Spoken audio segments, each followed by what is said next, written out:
something different on my screen. Okay.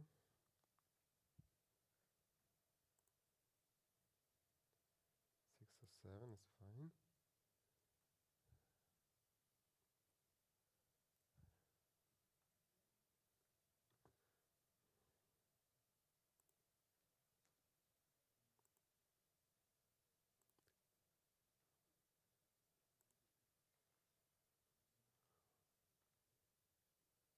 Okay.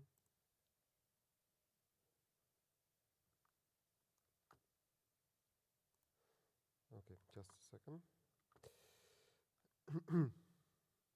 So shall I relaunch this NDI? Okay, I'll do that. Okay.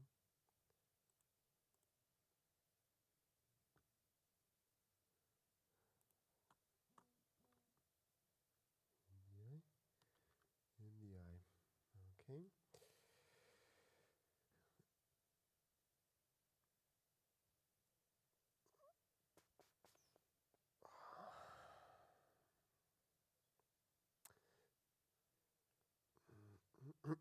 Six or seven, no internet.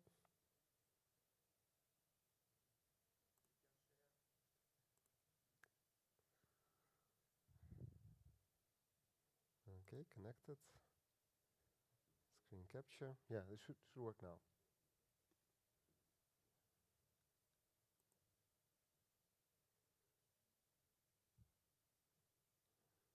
Yes. Good. Okay. Hello, everybody. Hi. Hello. Okay. Today is the our essentially last session on deep tech entrepreneurship, and we'll talk today about exit strategies. And at the end, hopefully, we'll all become billionaires, at least in Excel spreadsheet, and you will see how it works, how the value is being created, just at least in a spreadsheet. Okay, so it's just a little recap of what we already discussed previously. Again, so pandemic is a major consequence. We have resilience, ESG. You need to make ethical business to create value. You have to use newest business models. And deep tech is now actually stronger than some other opportunities in terms of value creation. We talked about human action, that you have to do something which has never been done before, and to test that and to check that you're doing something really new and doing something really human first.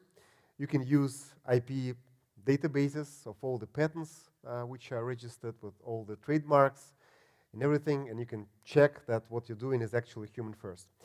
And finally, last time we discussed that all of us are human beings, emotional, and hopefully this actually is important and helpful to create value. And long-term success is driven by culture in your company, and this is essentially a competition between cultures, and because many people are doing similar things. In order to succeed, you have to have really a stronger mission, great values, and great culture inside your company. Scientific and business advisory boards are really very important, and they give you a lot of credibility. And while you're still at the university, it's generally easier to help and to create these advisory boards than once you are outside. And the last section of our discussion last time was the law. The law is a language which business people use to communicate their agreements, and there's also business ethics and I would say business etiquette, which I explained to you last time, how people interact and how to use this language appropriately to be the best entrepreneurs and to drive best investors. And today we'll be talking about okay, I'll check this again. Oh.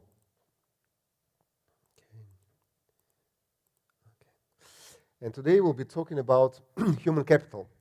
We'll be talking about human capitals here, and hopefully at some point we'll see it here as well. Okay, probably not. Let me check that again.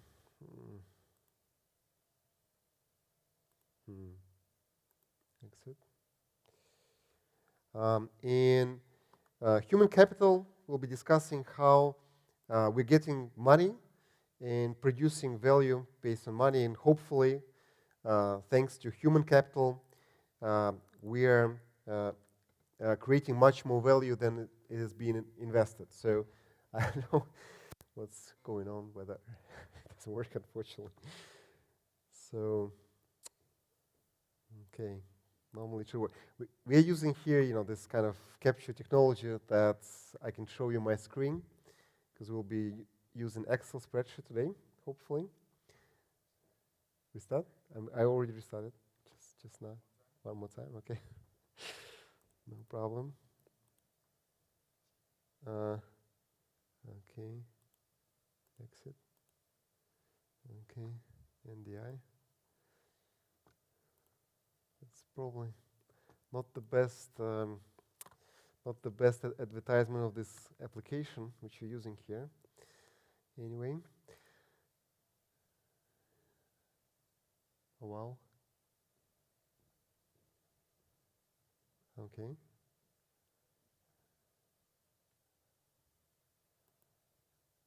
Okay. And their connection is mirroring your screen. Okay.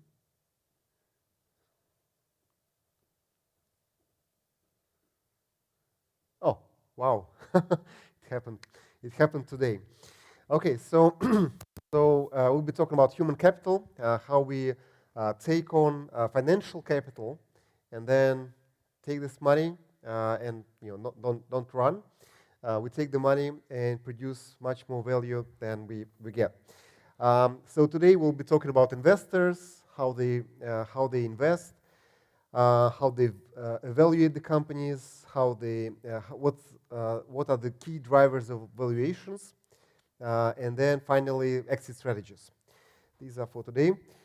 So we'll start with the question, which is probably we last time we discussed the CEO, the person who drives the company, but the actual driver is here. So if you want to control the company, you essentially need to have either your CEO as a kind of if you want to kind of read the company, take the control over the company, then you need either a CEO of the company there as somebody from your side, or you can actually fully control the company if you have your CFO plus general counsel installed into the company. So these are the roles through which all the documents are going through, so you can control the finance and the legal side of the business. And that's on the one side. But on the other side, these guys, and especially the CEO, tries to control the company, but there are a lot of interests to balance. And most of these interests are driven, are coming into the picture based on the finance which you're attracting. So the tools, the instruments which you're using will essentially, in the end, drive your strategy of your company. So if you attract, say, if you're like fully state funded, then you have to, the whole idea would be of your business to defend state interests, and you will be driven by state interests. So if you attract state funding, then you have to understand that you're working for the state. And if you attract equity funding from venture investors, then you will be driven, your strategy will be driven by venture investors. If you have creditors, the same. So creditors, that would be a totally different approach. You would have to, to observe and monitor specific numbers and make sure that you're not like infringing any of the requirements from the creditors.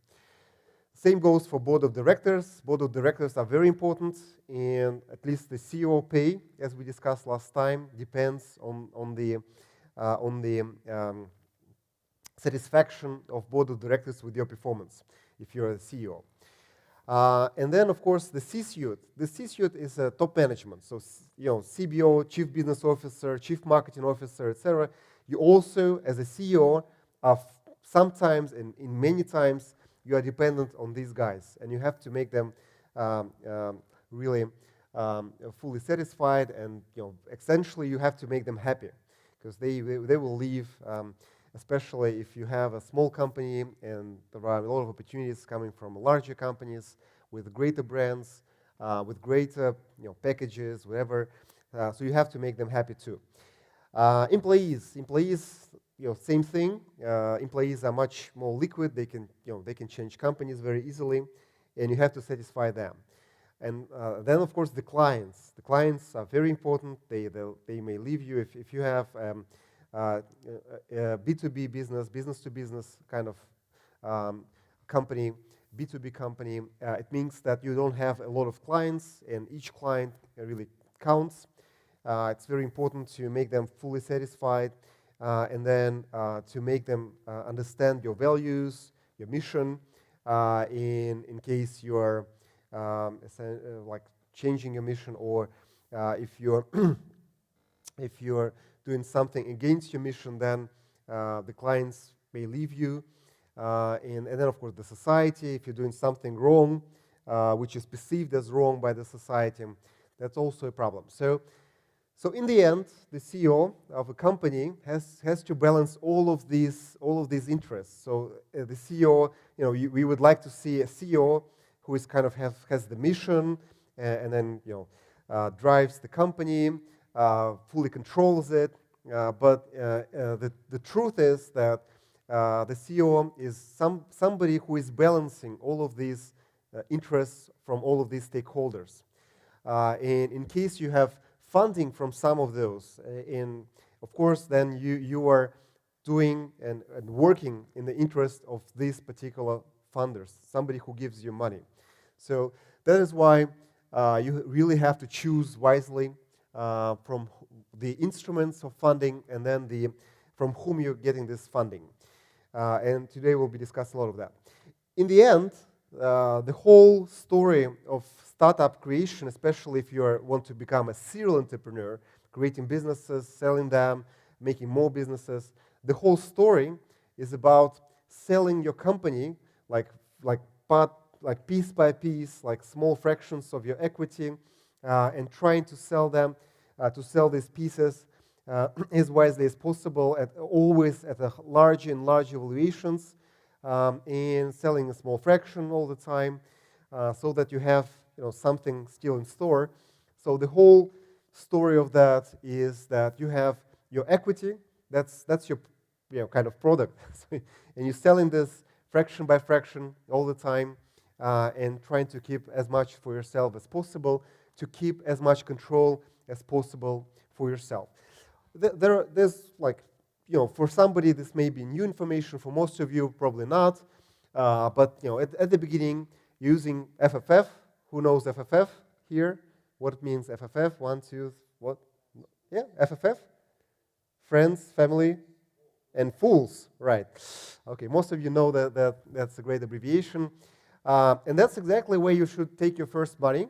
It means that if you are unable to convince your friends, your family, and fools, okay, probably somebody who are not your family and friends, then potentially, maybe you're wrong, maybe, who knows? But you have to be really persuasive and make sure that initial funding you have from these people, and they support you, and I think this is really important to have their support. And then you have the angel investments, and there are great angel investment clubs. We'll be doing at ITMO University a special project where we would unite a lot of angel investors, and make kind of a club of clubs, whatever, of angel investors, coming from Russia, of course, and then from Europe, and potentially from the US. So you can try and check with our Angel Investors Club whether they are ready to invest into your business. We already ran once a session with the Angels Club from Russia, United Investors, and this was quite successful. The deals are not closed yet, but hopefully we'll get some of our startups coming from ITMO funded by angel investors from the United Investors Angels Club. United Investors is managed by and created by Alexander Gorny. Does anybody know Alexander Gorny here? 1, 2, 3, 4. Okay, many of you know the guy. So Alexander Gorny is the former head of strategy at Mail.ru Group, which is now VK, starting this week. And I think in their club they have around 200 investors, something like that. I'm not sure about the numbers, but definitely like over 100 investors, which is definitely good. And then once you have these angels investors, this probably is like hundreds of thousands of dollars. Then you need to go to venture funds and get the venture funding. And then it may be that with venture funds you still don't have the any revenues. You may have just the prototype, but then you have to show that anyway to venture funds that your product has exponential sales growth potential. So potential for exponential growth of sales. Then normally, at some point where you have not only revenues, but you have a positive financial results in terms of EBITDA, or at some level at least, at the gross profit level, then you can actually get into like crossover funds. Crossover funds are those funds who are investing at the point where you're ready to go public, to go like to go public and to get listed on a stock exchange. These are called crossover funds. And once you have revenues, when you are EBITDA positive, EBITDA we'll be talking later. What is EBITDA? Does anybody know what EBITDA means? 1, 2, 2. You don't know what EBITDA? Okay, we'll talk about EBITDA, what it is. So once you have positive financial results, some income, then you may try to approach venture capital, or venture debt as an instrument. And venture debt is there are only few banks in the world who are providing essentially debt financing to venture companies. Well, anyway, that's a potential instrument. And finally, once you're mature growth and your growth begins to decline, you may get in front of private equity funds, and they will find a way how they can amend your company, which is kind of like from the growth perspective is declining, but they may help you to drive like some new strategy, finance it, find debt financing for it, leverage the company from the financial perspective, and help you grow substantially faster again. But we'll talk primarily today about this venture funding. So this is the kind of the focus of our lecture. Hopefully you know the kind of, and this would be the first what you will encounter once you have your companies. The funny thing is that sometimes we think how come that large corporations with huge resources, with great access to funding, can really are unable to create value and to create innovation. And this is like really a question mark. But all the corporations understand that the driver of their growth is innovation. That's clear to all the corporations. If you ask them, all the CEOs of the large corporations would say that our value drivers, one of the major value driver, at least top 3, they will always mention innovation. Innovation drives 3, I would say, 3 value drivers of any business. And these 3, I probably mentioned them. So 3, it's a very easy framework to remember. This is the sales growth. You see there are 3 factors on top left. Sales growth, profitability, and sustainability of sales. So if you have sustainable, profitable growth of sales, these three things combined creates value for large corporation. And all of that is driven normally by innovation, which means sales growth. You have new products, you acquire products, you acquire companies, create new products within the company, and this drives sales growth. Profitability, of course, it means obviously you lower the cost, again with innovation, and then you protect some new products, and through that you can get profitability. And sustainability means that you have this pipeline of products coming all the time. And then there's a famous chart, I would say, usually chart. This is used primarily for the companies which are in biopharma space and pharmaceuticals. But anyway, the same picture is for many other industries. And this shows that 5% of all the research and development within an industry creates 50% of products. And this 5% is within small companies. This is a very typical chart showing that there's a lot of research and development investments within the industry.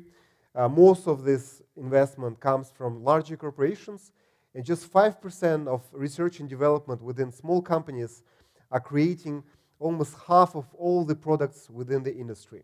That's very typical, and why it happens so? Because the larger corporations are trying to invest a lot of funding firstly, they would invest into some tools and some ways, some typical ways, which before created value for them. So this would be probably sometimes outdated technologies which they would invest extensively and have some potential new products, but this would not really drive innovation, and in the end this will not be this will be incremental innovation, firstly. And secondly, large corporations cannot invest small amounts. In a small company, you can really make use of $200,000. $200,000 is, for some of you, is a great amount of cash which you can use and create some great innovation, great prototypes, create a lot of value through that. And within a large corporation, you have to invest billions, hundreds of millions, and they are unable to process investment of $200,000 within a large corporation. It would be a waste of everybody's time, because some of those guys who would be involved in decision making to invest $200,000 are potentially worth more than $200,000, and their time is more valuable. So they can decide, for example, we will invest in AI-driven solutions within our company. We will invest, say, $2 billion. And this is our strategy for 5 years time frame. And they will invest heavily into AI. And each check in each of their solutions, each of their ideas could be large, but definitely not 200,000. And this is something which they can focus on really large funding. And that is why the corporations realize that they have to apply model of open innovation. Open innovation means that they will actually look at your companies, at startups, acquire them, somehow find teams who can help them drive innovation within their companies. This is a list of some of the forums how this open innovation model can be formalized. So there are at least you have to remember essentially these 4 ways of creating transfer. But this is from the side of a university, from the university side, from somebody from the side of the very early innovation and how you can bring this to the market. So technology transfer office. Hopefully, so we need to go through that. Technology transfer office is generating IP based on the science which is available in a university. Okay, so technology transfer office hopefully it's clear. It should be just one technology transfer office within a university, and any technology which is commercializable, which you can commercialize, should be registered with technology transfer office. So in case you have your startup at a university, if it doesn't use any technology of a university, then you don't have any interest of the university within your startup. So if you're doing a student startup or student business thesis, as we call it, for you to defend your thesis and to get your master degree, and if there's no technology being used from the university, and although there was a lot of support you got from the university, but the technology you're using is totally outside of the university, there's no interest in your startup of the university. So the university would not have any equity participation in your business, just because there are a lot of questions of that.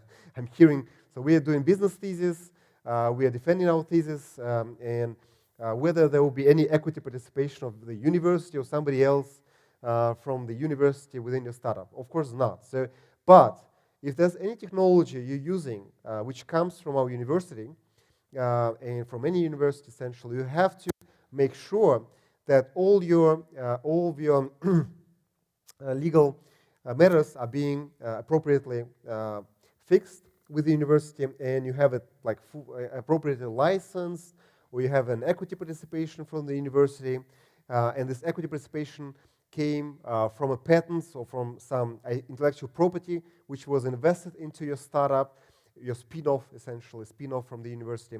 You have to finalize and to make sure that all the legal matters are in order. And we've seen a lot of issues with that in the US market, not just in the Russian market, but also in the US market, that somebody is doing something, and then there's a scientist involved, and like in the rich definition, you would say that what you're using in your startup, and you use the scientist in your startup as a scientific advisory board member, or a scientific co-founder. It may be the case that this scientific co-founder was actually, as a scientist, working on the same issues, on the same technologies, which is like somehow in your startup.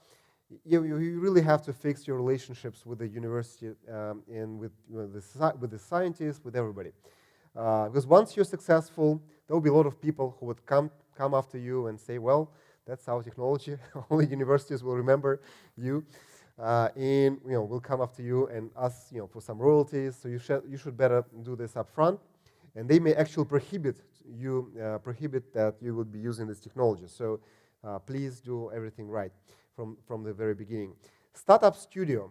We are launching this year a Startup Studio at our university together with Rosnano. Rosnano is a Russian sovereign wealth fund, and the Startup Studio, it is the kind of it's called Venture Builder. Venture Builder or Startup Studio. This is not like a Russian invention. This is used globally, and Technology Transfer Office creates intellectual property, creates like patents, everything like that. Startup Studio creates as a process to create a lot of startups. So that's why it's Startup Studio. And we will go through the process of the largest and the best in the world startup studio today. And you will see, it's a great company. Finally, Accelerator. Accelerator works with already established startups. So Startup Studio is creating startups from scratch. And initially, it's a startup within Startup Studio. But then once it's ready, it may go to an accelerator. And then within Accelerator, it's kind of gets stronger, gets better connections, gets some kind of soft landing support. Soft landing means, if you go into some other country, an accelerator in this country helps you, get access to some innovation infrastructure or some investors, etc. So Accelerator is also early stage, but it's already a team with a strategy, and Accelerator helps to to increase your success and your chance of getting large funding from a venture fund.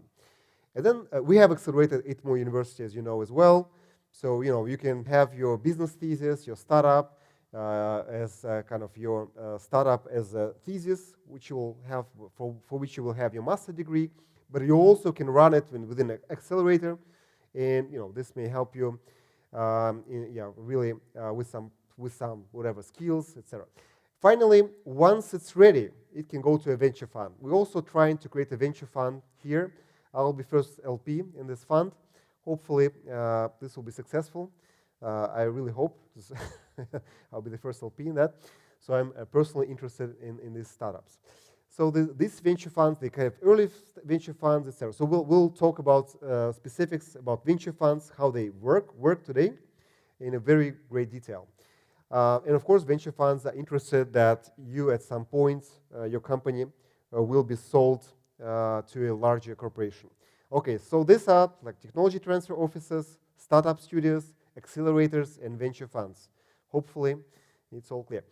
This is from the side of the corporate. So the corporations look at that, and they want to have a way to drive their innovation at each cycle of innovation. So at R&D stage, normally a corporation have their own R&D center, internal R&D center, and they try and develop products by themselves. I already mentioned to you that this is most of the time, this is really very extensive use of funds, and based on the capital invested, this is normally not that efficient. They have affiliated research centers with some universities as well, and of course, this is very important, by the way. They normally the largest and best corporations, they publish their roadmaps in terms of innovation. This is actually called Open Innovation System, and you can search for Open Innovation, say Boeing, and then with Open Innovation Boeing, you will find the page where they will show which technologies they want to use. And this is for you a hint what startup you should create in space tech industry or in whatever aerospace defense industry. By the way, the same thing applies to some Russian corporations. So, for example, the United Aerospace Corporation, they are also publishing the kind of their what technologies they want to develop and where they may acquire some companies. Then at idea stage, all of these corporations normally run hackathons, corporate accelerators. They have internal entrepreneurship programs like MTS has, for example. But for you to understand all of that, if you participate in a hackathon, they expect you to be hired. They don't expect to buy the products which you're creating within a hackathon, especially when you try to present your own product at a hackathon. They will not buy you.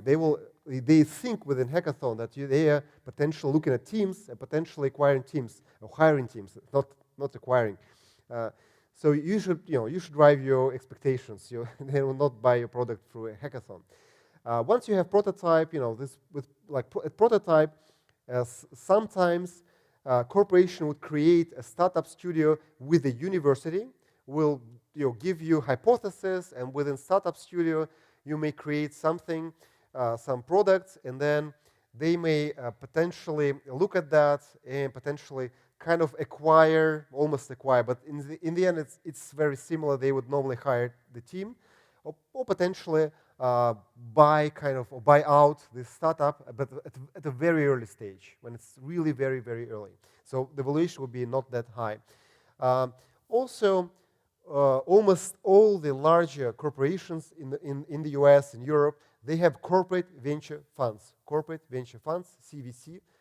It's corporate venture capital, CVC funds, corporate venture capital funds, where they are looking for startups at the early stage and like trying to get visibility into some innovation. And finally, once you have product, and ideally with sales, at this point, they will look into that and potentially run pilot studies within the company and then acquire you. This is our task. We need to go there to ideally, we don't want us to be hired early. We don't want to sell early. We want to be acquired at a reasonable valuation once we have a product ready, fully pilot after pilot projects with some great corporations, and and finally be acquired at a high valuation. There's another way to look at that. We'll talk about venture funds now a lot. So like our first topic is venture funds, how they think. And this is the way venture funds can partner with corporations. So the corporations tend to think that, initially, at least some of the less mature corporations, think that they can have the internal business development, M&A department, and through that they can get innovation. But as I told you just in the previous slide, if a corporation makes an M&A, this is really a huge investment, and this is normally like potentially hundreds of millions or billions, and you can only make a couple of deals a year, or probably one deal a year, or probably one deal within 5 years time frame. So this is not the way for a corporation to really have a lot of innovation. But sometimes this is like a strategic development for a corporation to acquire companies, and we'll talk about this later. Corporate venture fund, CVC, corporate venture capital funds. This is helpful. Many corporations have the corporate venture funds, but if we talk about some of the less developed markets like Russian market, unfortunately, if a larger corporation have their corporate venture fund, they tend to install their own people into this corporate venture fund, their own people to make decisions, investment decisions, because they think they want to control it. They want to make sure that each deal is very valuable for the corporation, which means that normally these people are not, they do not have this venture capital experience, and they are looking for something less risky. This will not be innovation. We'll talk about this later. The other thing is that a large, corporate venture fund can partner with a global venture fund to have access to some of the greatest deals. This is a great way to do that. Anyway, for you to have this partnership, you will have to invest large checks because nobody expects you to create value for these companies, at least to make in terms of in the venture terms. But you will have to invest a lot. So from the investment perspective, this is really still very expensive for a corporation. The other way how corporates can work with funds, they can create a new fund and hire independent GP, independent general partner, independent management company who will manage this fund, this kind of independent fund. In that case, the corporation may have the veto right for each investment, but this management company hopefully would be independent and will be driven by the investment terms, investment returns, and may create most value for a corporation and work in the interest of corporation, but keeping in mind also the financial goals. And finally, of course, the corporation can become a limited partner.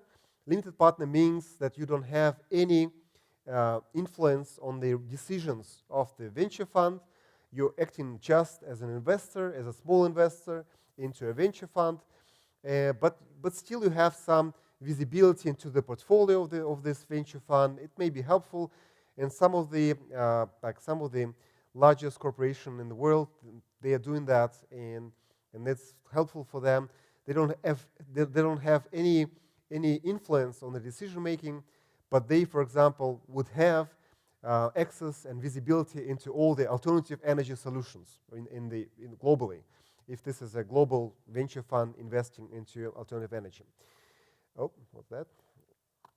Yeah, so, but here I still need to explain to you why unfortunately, some of the ways how the venture funds are structured are not working. So if we want really to transform the industry, the only way, and you will, with this is a bit of a repetition, you will remember finally what is the corporate venture fund and what is the state-driven or state-owned, state-financed venture fund, how it works, and what is the difference for you as an entrepreneur when you get the funding from them. You will understand what are the motivation within these types of venture funds. So within a normal private venture fund, which is funded by private investors, there's only one motivation, it's financial. For them, the only goal is really to get into like top quartile in like investment returns, which means that they are looking just to get whatever 20% return over 5 years time frame or 10-year time frame, and that's it. And strategically, this is important for them that if they manage to get top quartile results, they can attract more money and get more funds, and this will be a sustainable business model for venture groups. This is for them, that is why they usually invest in a very concentrated manner. So they will invest, say, in 20 companies with very large checks, which would be, say, potentially 5 to 10% within their portfolio, and they will invest large checks. With large checks, they would communicate that they have this technology. They kind of control this technology. They will keep reserves for this company, large reserves for this company. They will quickly, once they see that something is failing, they will write down this company. They will, it's called fail fast strategy.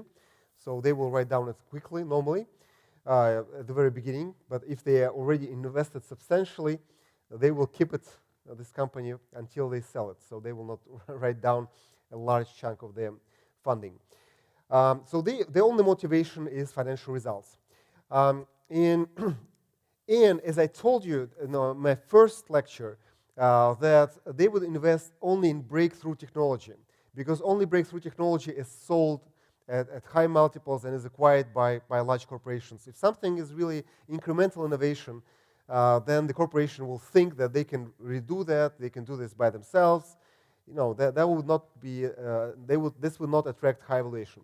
Private corporate venture funds, so there would be a large private company, any company you can think of, Intel, or Pfizer, or some other company. They all of them have their like Intel Capital or like whatever, Pfizer venture group. So they have this private corporate venture fund. It's a totally different strategy. So their strategy is, and the motivation of the team is not pure financial. They want to, their largest kind of, the most important motivation is to have visibility into all the innovation in the industry. What it means? It means they will give small checks in many, many companies. Small checks, and because they want to have visibility and see what's happening. With these investments, they want to create ecosystem or this open innovation model for their corporation, so that they have all of these relationships, and they see something early. They can acquire a company at some stage, like whenever they have this trust with entrepreneur, and they can acquire that actually like as early as possible once they see it works. In these companies, in the corporate venture funds, normally all the managers have KPIs. It's called activity KPIs. It means that of course, they may have some financial returns and part in that, but they would have activity KPIs, means how many meetings they made, how many conferences they saw, how many opportunities they evaluated, because they need to do like this processing. So that means that they will probably easily get meetings with you. You will feel, wow, they're getting meetings with whatever. We are getting meetings with Pfizer, like Intel Capital, anything like that. It doesn't mean much. It means that they need these KPIs. They need meetings with you. They need to show that they have a lot of work. In case they fail, once they fail, they don't need this top quartile returns. That's why they would not probably invest into some really breakthrough technology, because if it's like completely breakthrough, then it may be written down, and also if you like really fail a lot of times, then potentially you will get fired. That's the worst case for you. So in the upside case, the best case for you, you can share some of the returns of your funds, but you would always think about the downside, that you may get fired. So that's kind of your downside. And finally, the state corporate venture funds. So they have the state funding. And unfortunately, state funding and venture capital, that's kind of a bit of like issues here.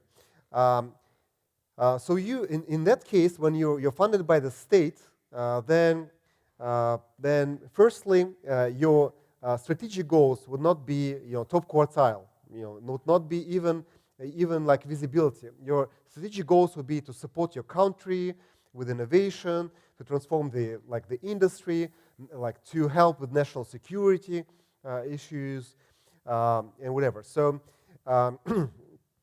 in your investment strategy, you will probably have national restrictions. So you remember, right? So the private ventures, they invest in like really very concentrated, like into like normally one geography, one technology, whatever. Private venture groups would invest widely, and then state corporations would invest only in the country, for example, something like really which is not helpful for the returns. And these deals may be like really like structured very strangely with you. So if you're working with a state fund, they may require some IP for the country or some kind of that there will be some other restrictions like which may really be unhelpful for you as an to like if you want to go globally. So you have to think about that all the time.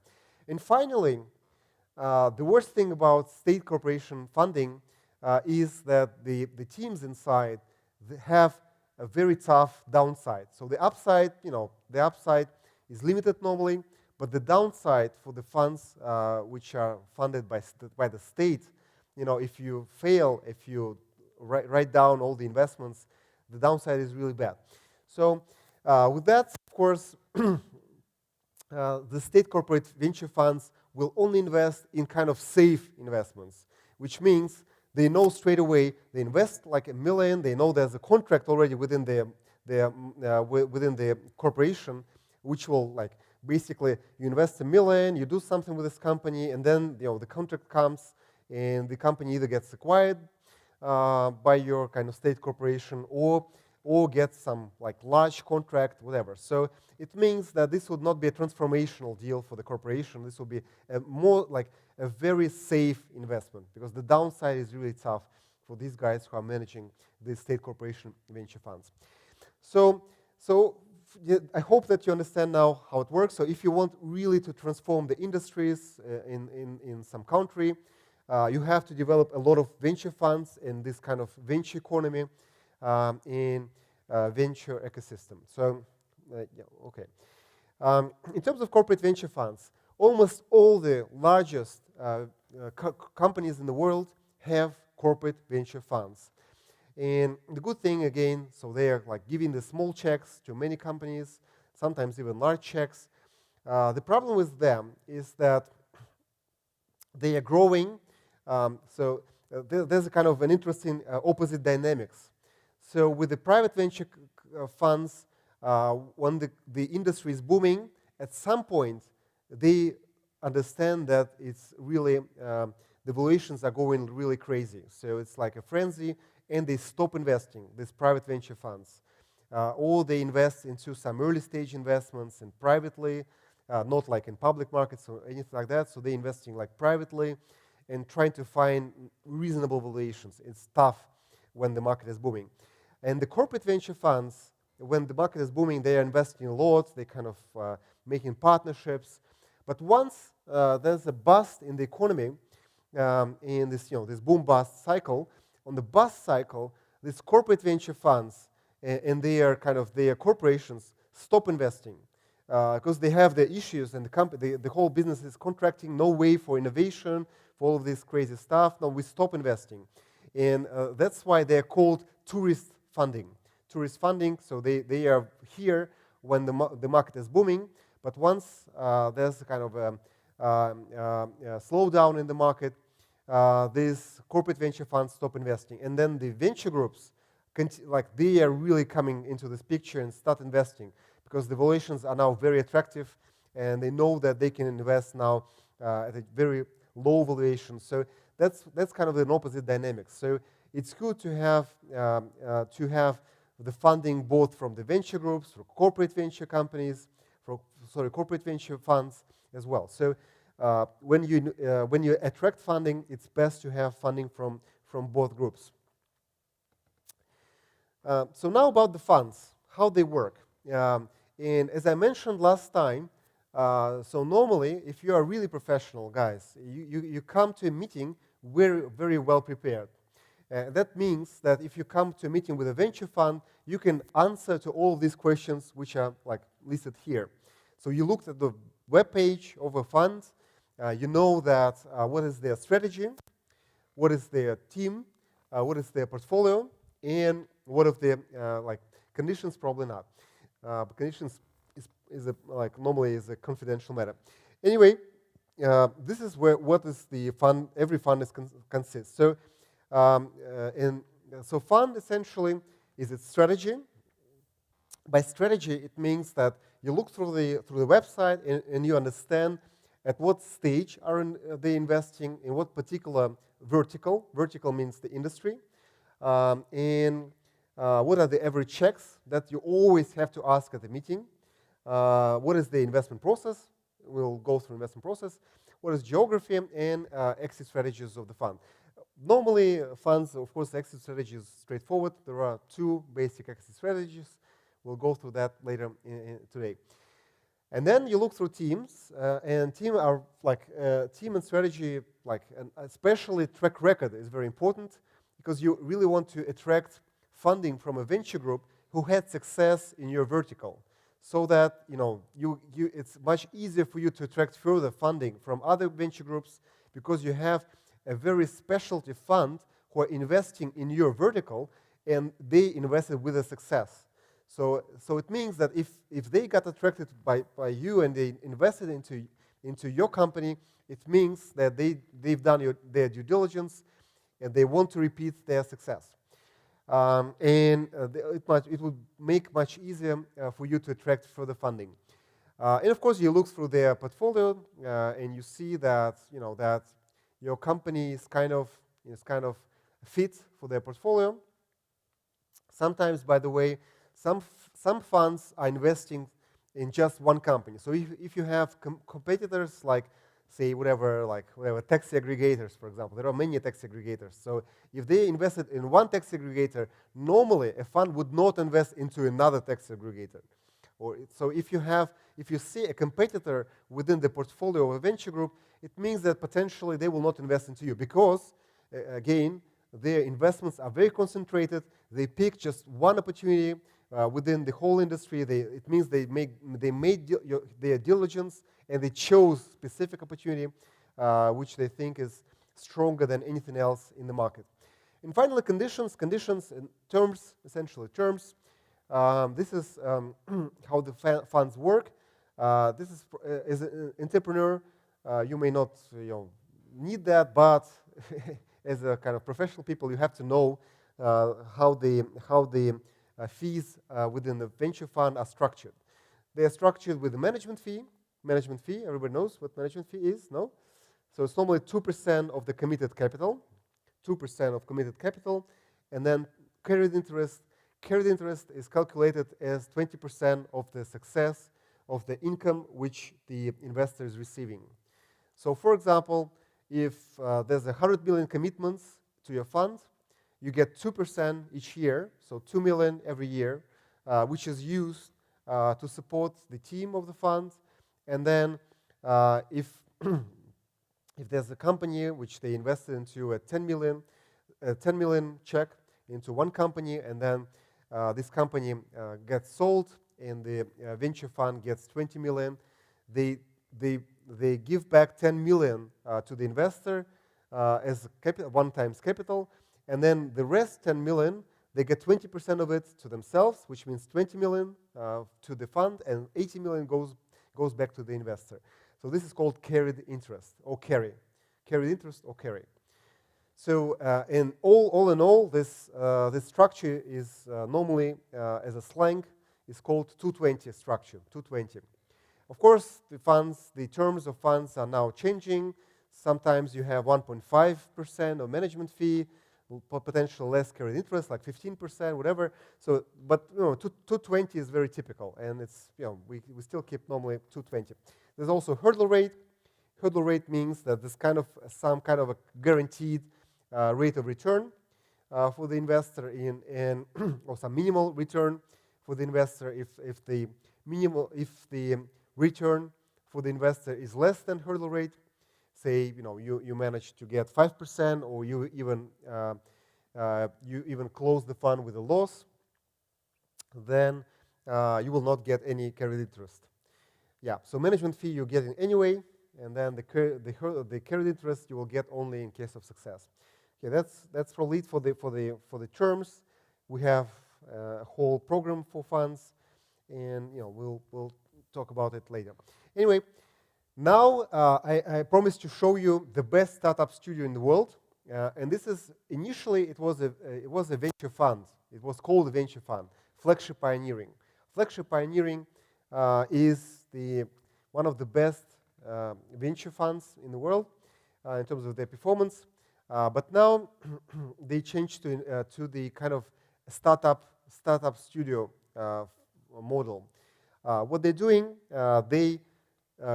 they found companies by themselves, and they bring their own partners as interim CEOs of these small companies, and they develop these companies, and then establish an independent team from the market, and then sell the companies or make these companies public and sell them really at multi-billion valuations. So this is a great company.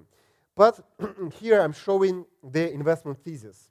So the strategy of the fund consists of investment thesis and investment themes. Investment thesis is some general idea. It could be, for example, we are investing into genomic revolution, for example, and whatever it means, genomic revolution, something like that. Or we are investing into autonomous vehicles, or like the revolution in the transport, in the public transport, for example. So this could be some kind of idea, and it's called investment thesis, where you, in a very short sentence, you explain what you're doing. Here, what these guys are doing, they are showing that they have kind of their secret sauce where they combine three usually separate domains: the scientists, investors, and the entrepreneurs. And then they create companies on an intersection of that, and this creates a lot of value. So this is investment thesis. This is you kind of a short sentence, like a mission statement, what you're doing within the fund. And you have to make sure that your company is fit, to this investment thesis. And then there are specific investment themes. Normally, investment themes are kind of more specifics. So you're saying, for example, that we're investing into whatever, like revolution transport. And then you say that within this kind of investment thesis, we'll be investing into micromobility transport. Who knows micromobility? What does it mean, micromobility? Micromobility, what is? This is the trend, the major trend in transport. So are there anybody out? Transport is taught in Russian, so probably there are no guys from transport. So micromobility is just all of these, how they're called, this.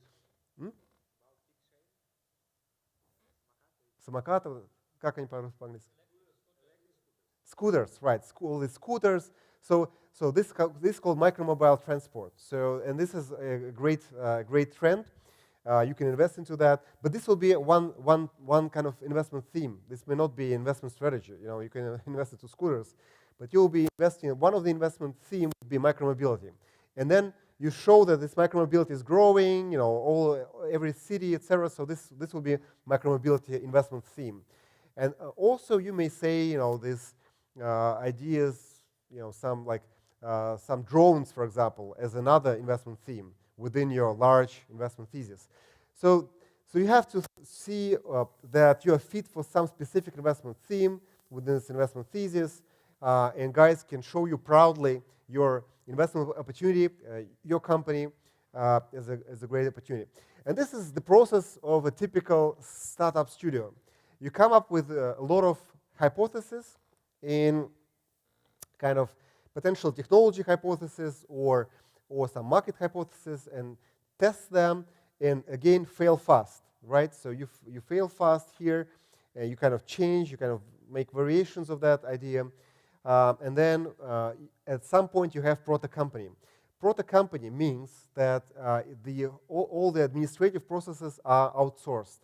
So within the startup studio is whatever, the accounting, the HR, could be something else. So kind of all these administrative kind of things are outsourced, and you have kind of a proto company with some initial team. Most of the team is created based on the of the people who are working inside startup studio. And then you create a new company, which means a new legal company, new legal entity, in which there still could be some of the members of the team of the startup studio as interim CEOs or executive chairman, but it may still use some outsourced accounting, whatever, but it starts to be a new legal entity. And at this stage, a company seeks for a CEO, for a board of directors, like members, and start to attract some initial funding from outside. So this is a typical startup studio process, and this is what we are currently implementing at ITMO. And I think that you should, if you have an idea and you want to have funding for a prototype, you can use Startup Studio at our university. Come to it with your hypothesis. We just hired the general director of the Startup Studio, Alexander Tarasov, and you can basically come and get some funding, hopefully, for a prototype, if your idea would be essentially right for our Startup Studio. Okay. Yeah, so this is the team. And what is good about that, you may know the company, one of the companies here, which is very well known, is the Moderna. You know Moderna, yeah? So the Moderna vaccine was created as a company, as this kind of small hypothesis that you can use RNA to create antigen, and then went through all of this process, and now this is the company which is larger than some of the largest pharma companies in the world, with just one vaccine. So this is amazing, and all of these guys, all of these managers of the startup studio became billionaires because they own some stake in Moderna. So this startup, so I want you to understand that startup studio is not about doing some early ventures and always failures and everything. A startup studio is a process and is used by some of the best venture groups in the world and creating like hundreds of billions of value. All these companies, they are multi-billion companies, most of them, and Moderna is over 100 billion valuation currently. So this is totally crazy valuation, but anyway, this is what it is, and this was created as a small proto company within Flagship Pioneering. What I also want you to understand is that when you are trying to get funding, you really have to take this funding from the top venture group you can get. So, and this is very, very important. Sometimes you feel really distressed, and you feel that it's hard to attract funding. But in case you make a compromise and get the funding from some irrelevant source or at inappropriate terms, then you may not get your next funding. So you have to think very wisely and maybe get your expectations on the valuations like potential lower. It's fine to get a low valuation, but really it's important to get the funding from the top venture group in the world who specializes in your industry. And this especially if you're doing your first business, if you're getting your second business or third business and you sold your previous businesses, then probably your brand is already more important, than even getting whatever best venture funds at a low valuation. So, but if you're doing your first startup, it's totally fine for you, to get into the best accelerators in the world, and get and sell to them, or just give away some small fraction of your equity, say 7%, 10%, at zero valuation, or for free, whatever. But still, it's very important that you have the best-in-class investors in a venture, and then with that, you will definitely get your further funding, and the possibility of success is much higher. So please never accept any funding from the guy you met somewhere first time, who all of a sudden says, well, you have a great idea, I can give you some funding. Don't take it. This will destroy your value of your startup. So please choose wisely and be proactive in approaching the funds, and getting the relevant funding for your project. And then investment process within the fund. Normally, the venture groups, they screen all the opportunities. Normally, venture groups are proactive. They would not react to something which comes to themselves. So don't be disappointed that you will be getting a lot of rejection from the funds. Unfortunately, they normally proactive. So, for example, in our fund, we have never acted upon any investment opportunity which came to ourselves just not from our friends, or not from our venture partners, just from the entrepreneur by him or herself. So if it gets to us, we would evaluate that. But generally speaking, the best venture groups, they know what they want to invest into. They know these companies already for many years. They know the entrepreneurs for many years, and they know all the competitors. They know everything they need to make a decision. So normally, they monitor every technology which is being created by specific scientists, say like 50 scientists, or sometimes it's just 5 scientists that they are very closely monitoring, and then they have a list, of say 100 entrepreneurs which they are following, and that's enough. They don't invest, just all of a sudden into some person who have like some crazy idea. They invest specifically and support specific scientific groups or scientists, and choose known entrepreneurs to manage these companies.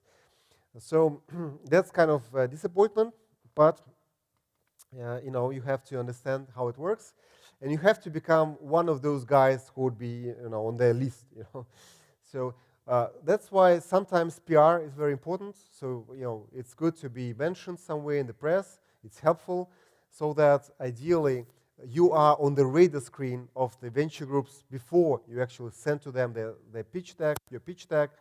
So it's great for you to, as a CEO, to present your company everywhere, ideally in the with the audiences, so that it doesn't feel like already pitching to a specific investor, but really getting more visibility and getting more coverage in the press, and making some successes, like winning some pitch sessions. So it's really helpful. So you have to be on the radar screen of the venture groups before you send to them the pitch deck. And then you see here that they're screening essentially the best venture groups are trying to screen 100% of opportunities in their vertical. And then within this 100%, they would choose like 20% to look into really in depth, not in depth, but to look into and discuss internally. Half of them they will go away. Then they will try and make some diligence based on public sources. So best venture groups, they do a lot of diligence based on public sources. So they will not even get in contact with you, but they would already know what's the issue with the company. And once you come to them, they will be already asking you about specific issues which you're having. This is the best venture groups, of course. Not all of those that professional, but normally they would already have their opinion on your company and on the issues which you normally would have in your industry and in your technology. And then, so once they have your pitch deck and once they have a meeting, then last time we discussed that they will, if they like the company, they will have this potentially term sheet signed, and then they will go into in-depth due diligence, into some confidential documentation, and at that point the syndication starts. Syndication means that you as a founder are trying to find the rest of the investors. If you have the lead investment from this fund, so lead investment, then you have the terms, you have the term sheet, and you go through the market, through some of your contacts which you talked before, but who are waiting for the terms to appear, for the lead investor to sign up for your round. They will join once you have the lead investor. And finally, there will be financing documents. The financing documents would be reviewed again at the investment committee. IC means investment committee. And they will discuss the final terms and decide on investment. And then, of course, there's some closing period. So this is a typical kind of process. Actually, I think that the timeline is probably too short. Normally, it takes much longer. Probably this 1-2 weeks is probably too short. Anyway, it's a typical process. It may take not 1-2 weeks, probably 3-4 weeks potentially. So with different funds, it takes longer or shorter. But generally speaking, once the fund decides to invest, there's around 2 months to finalize the investment.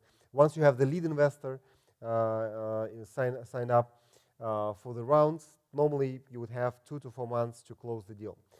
Okay, so this is the investment strategy, the investment process, and finally investment terms. And I mentioned to you the kind of the major investment terms, the key investment terms, the size of the fund, the horizon of the fund, geography, sector, and verticals, typical check size per investment. Here you see 2 to 10 million. Transaction types. Some of these transaction types, so they invest into private venture deals, private venture companies. Some of them will invest into some special situations in some other ways. Pipes is kind of is another transaction type where you invest into a public company, but this is a private deal, so this could be a very special deal, very rare, by the way. It's a very rare type of deal within venture funding, within venture world.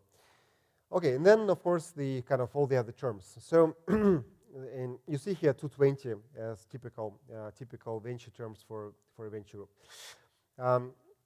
Here you should ask venture fund what is their investment horizon, because if the investment horizon is 2 to 3 years, then and you are an early stage startup, then probably you're not a fit for them, right?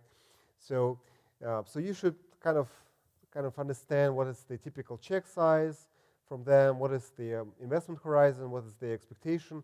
If you want a long-term investment, long-term investor, and they are investing whatever in pre-IPO, and they want to sell your company within a couple of years, maybe it's not helpful for you because you really want, if you go public, that the investor would keep supporting you even once you're a public company.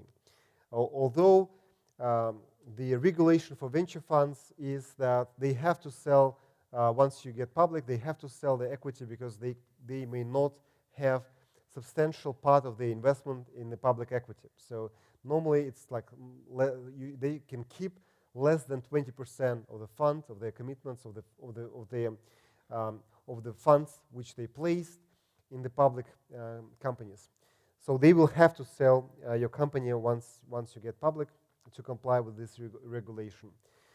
Okay, so these are the funds. Hopefully now you understand how the venture funds work. internally. And let's go further. So, okay, so venture funds, you get rejected a lot of times, and this is most of the time it's just because you're not fit for them. It doesn't mean your project is bad, and any feedback you may get from the funds is great, it's helpful, but most of the funds will never tell you why they reject your company. And this is the reason for that is that it's not that they are impolite or it's just because they don't have time for that. Because there are like you're having like hundreds of companies sending to you their pitch decks, and if you start saying, well, your company is not at the stage we normally invest into, you'll say, no, we are exactly at your stage. We are a mature company. You will reformat your pitch deck and send it back again, and you'll have to discuss what stage your company is at. So it's kind of really, really annoying and normally unhelpful. So for the venture groups, but if they answer to you something, this is great feedback. You should appreciate that, and please don't get back to them and try to say, we're exactly what you're actually asking for. If they say that you are not fit, that's fine, and just write that we would appreciate to keep you abreast of our developments, to keep you in the loop, and that's great. And probably you will establish some connection. And also, you can always write that in case you have some relevant contacts who might be interested in our strategy, in our company, please connect us with those guys because we really appreciate your attention. And thank you for reading through our pitch deck. And if you have some contacts, please share this pitch deck with some of your contacts and whatever. So if you get rejection letter, yes, you can follow up and ask for the venture fund to make introductions to some other venture groups. These introductions could be very, very helpful to you. But otherwise, please don't insist that your company is exact fit for their strategy if they are saying that's not. Okay, now the valuation.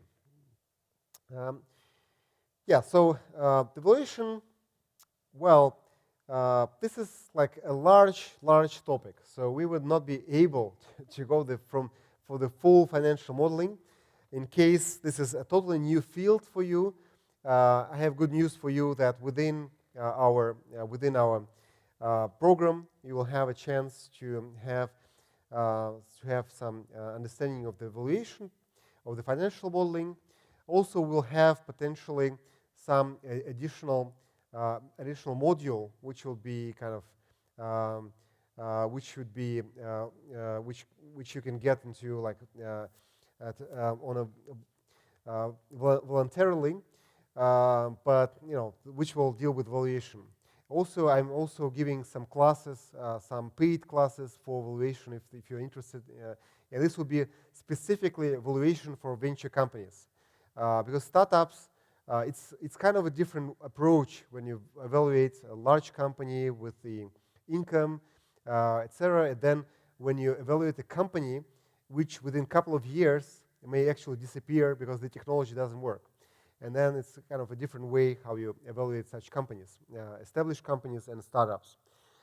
Anyway, the approaches generally, there are a couple of approaches, and obviously the typical one is called discounted cash flow approach, and we'll be discussing discounted cash flow approach right now, and then of course the multiples.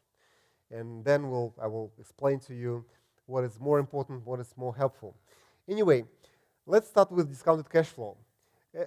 And we have to go really get back to basics. Some of you have the background in aerospace defense, and everything may not go through this kind of financial modeling and everything. So financial modeling, essentially, you try to establish the cash flows in the future and see how they are valuable and what is the value of these cash flows today. So it means that, for example, if you have when you put $100 to 100 rubles to a bank account and to the deposit, and deposit has say 5% rate, it means that you will get 105 rubles at the end of the first year, and then there will be 5% over that. So it's kind of clear. So based on this formula, that future value is your 100 rubles today plus 5% per year. You can calculate that the present value of this, like $100, 100 rubles, 105 rubles in a year would be like you see here, like divided by 1 plus 5%, and you get this 100 rubles. So this means that for you to discount the future cash flows, you have to establish this cash flow, and you have to somehow model the future cash flows, and then discount it by this discount rate, which is I. And we'll talk right now how you establish this future cash flows and how you do this, how you calculate this discount rate, appropriate discount rate for your venture company. So this is the income statement of the Facebook. And by the way, Facebook is a very profitable business. So it's not really already a startup. It's very profitable. The gross margin is 80%, more than 80%, and this is amazing.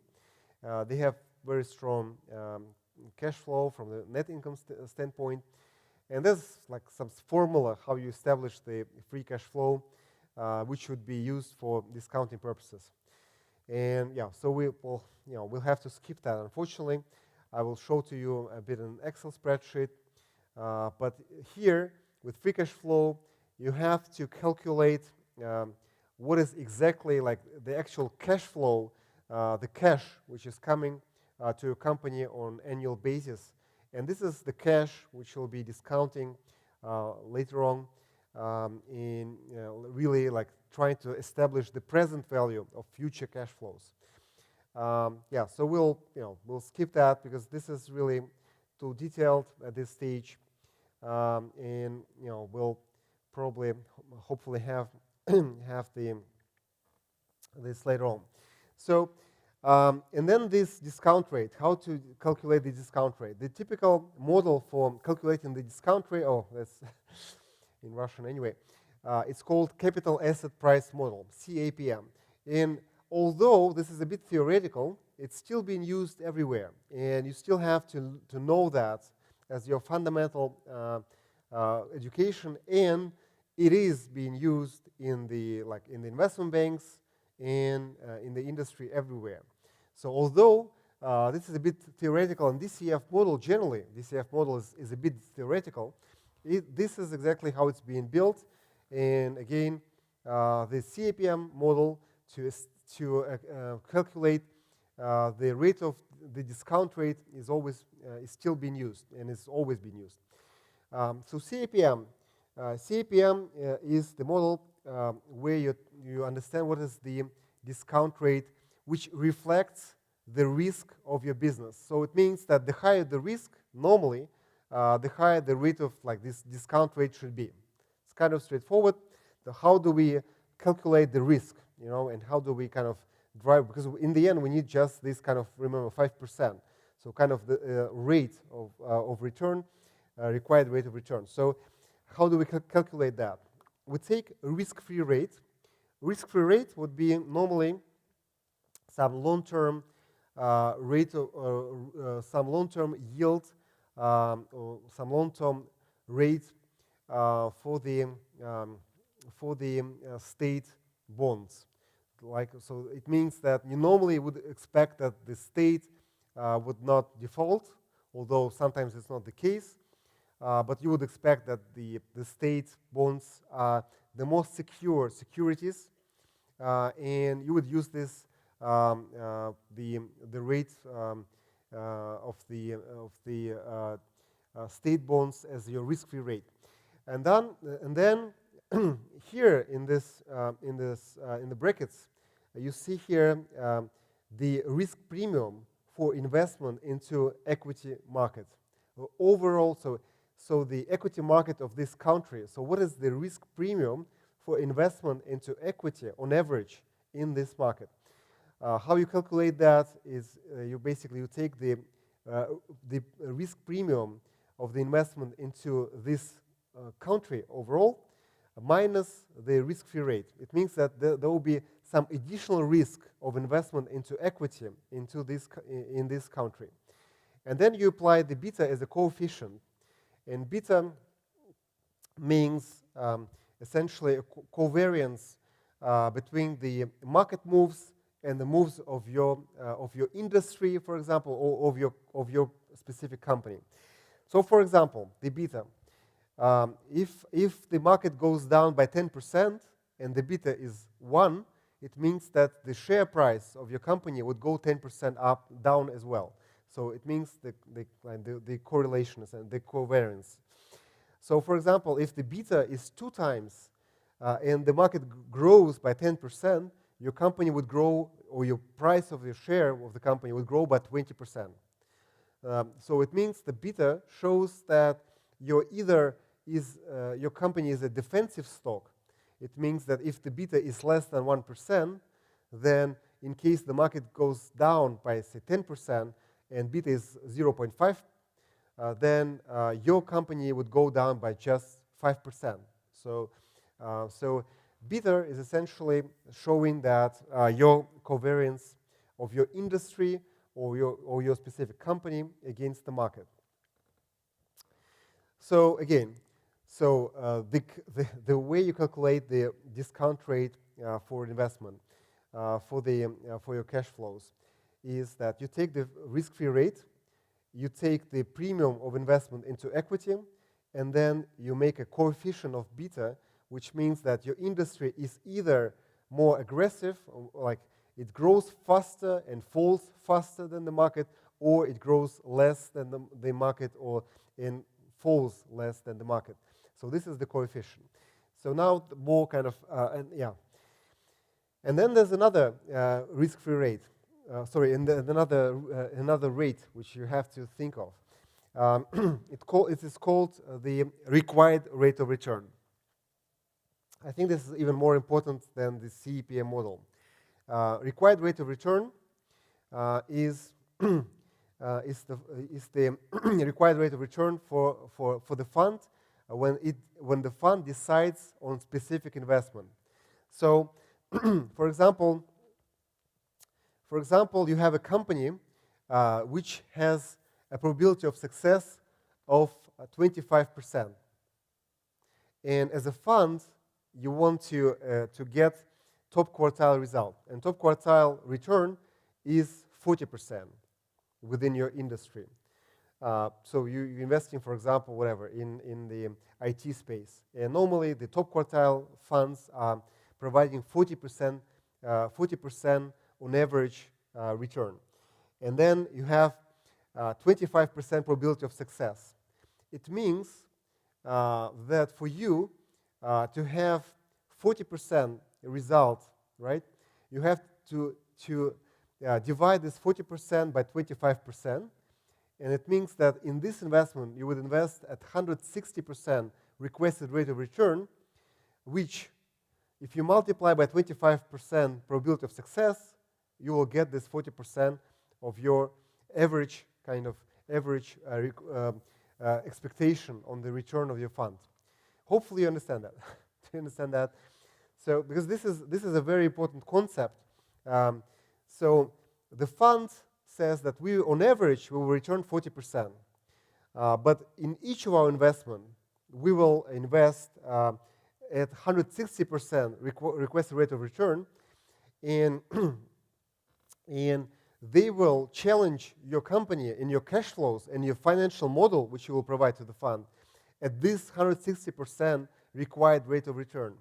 It means that sometimes when you have your valuations and your financial models, most of the time, unfortunately, entrepreneurs are using discount rates of 40% of something. They say, well, 40% is a very high rate of return, and they kind of discount it, and they say that the valuation is whatever, is 50 million.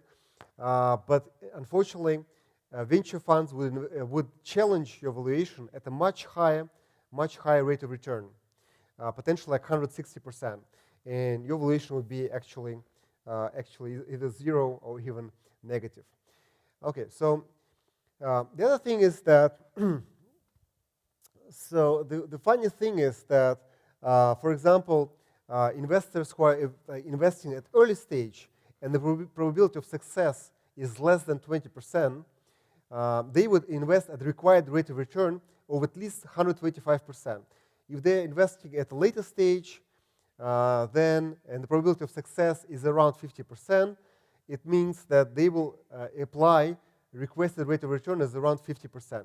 And here you see that if you adjust this required rate of return by the probability of success, you get everywhere the same or like average investment result. So, and this works for the whole industry. So, so all the funds, whether they invest early stage and they kind of claim that they have this, great multiples, great cash-on-cash returns like 10x, 20x, and then late stage will invest and they would have 3x, whatever, 3x returns. Anyway, in the end, their internal rate of returns are normally very similar, and they are typical for the industry. And in case there was some difference in this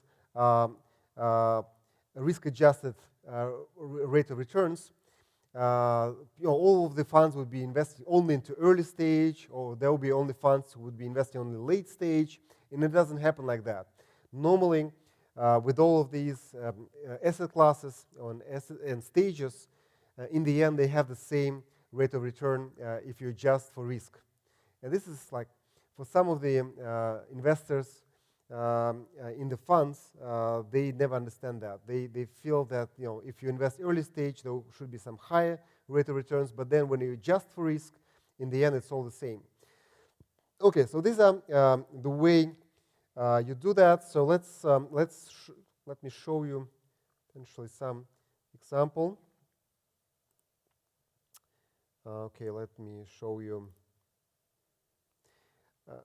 I would love to show you the whole business model, and it would be a great show for me to do this model from scratch. I actually do that, but it takes me 3 hours. And I do this like really online, showing how I do like the model from scratch, like from the blank Excel spreadsheet to the very end. This is Iridia. You remember Iridia company, which is DNA storage company. And here we do the kind of the top line estimates, the kind of the media sales. And whenever you do a financial model, you actually need to make financial model for your company, because the investor will always ask you about the units, about, for example, here it's zettabytes, and then they will ask you about the sales figures in like the volumes, the amounts, the price. So here you see the price per terabyte, how this develops through years. So you have to back it up with the model. You cannot say, the kind of everything should match the overall. So top down, the market size, like whatever the total market opportunity, then your potential share, etc. So you have this some figures out of like from the top down, and then you have to have the bottom up model where you know the sales, the number of units you would sell, your prices, and it all should match appropriately, so that it's clear that you're not getting 200% of the market all of a sudden, or that you're not getting 1% of the market, which is also irrelevant. Then probably you haven't defined your market appropriately. That you're not getting some crazy prices, not getting some crazy units numbers, and that you have the appropriate funding amounts to get into this number of units you want to sell. And so this is kind of, once you have this all put onto the model, and I really want to show you that this model is just one page, you see? So there are no like crazy stuff. It's not an established company yet. You don't need kind of a full-blown model.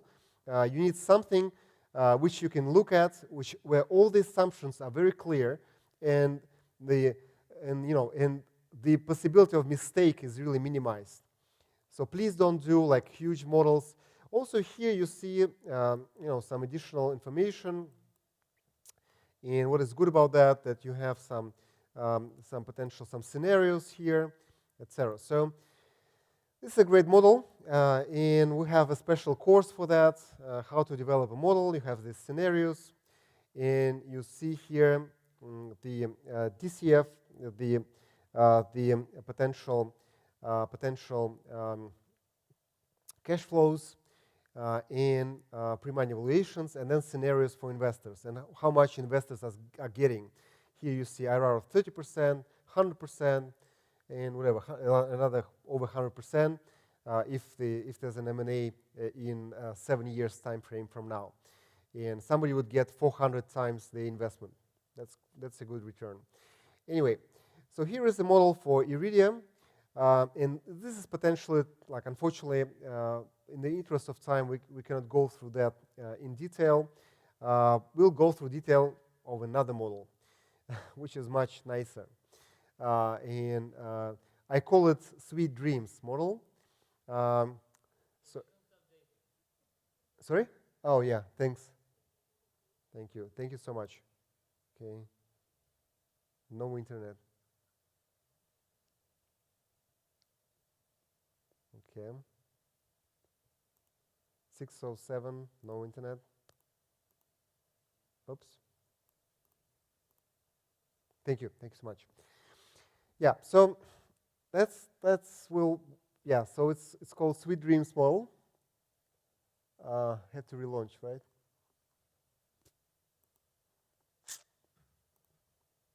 Yeah, I feel like I'm presenting like Microsoft here.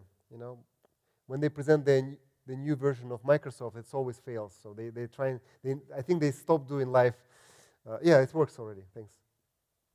Sorry, sorry about that. Hopefully this NDI is not part of Microsoft. Anyway, okay. So here is my most pleasing model for you, and this is where we'll see how we all become billionaires, almost billionaires, at least in Excel spreadsheet. So here, how it works. So seed funding. So for example, somewhere in August, you get pre-money evaluation. Okay, let's do this pre-money evaluation of 1.8 million, and total round is 200,000, right? So post-money is what? How much?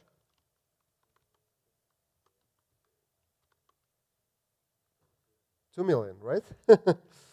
Okay, so post-money evaluation is $2 million. And there was an investor who invested 100,000 and got 5%, which means 5% is what? Is the value which investor invested is 100,000. The post-money evaluation is 2 million. So now the investor got 5% of the company. Understood? Okay, you follow me. This is this is the best Excel spreadsheet you will have in your life.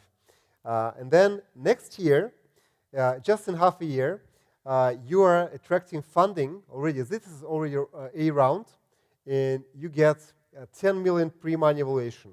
10 million pre-money evaluation. Total round is 2 million. Post-money is 12, and post-money is 12.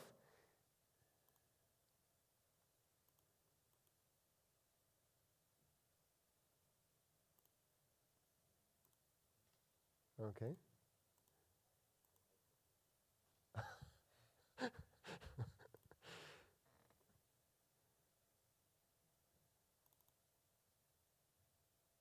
Yeah, okay. So post-money is 12, and you see here this. So you owned 5% when the valuation of the company was 2 million. Now the pre-money valuation is 10 million. So how much do you own? What is the value of your stake? Sorry.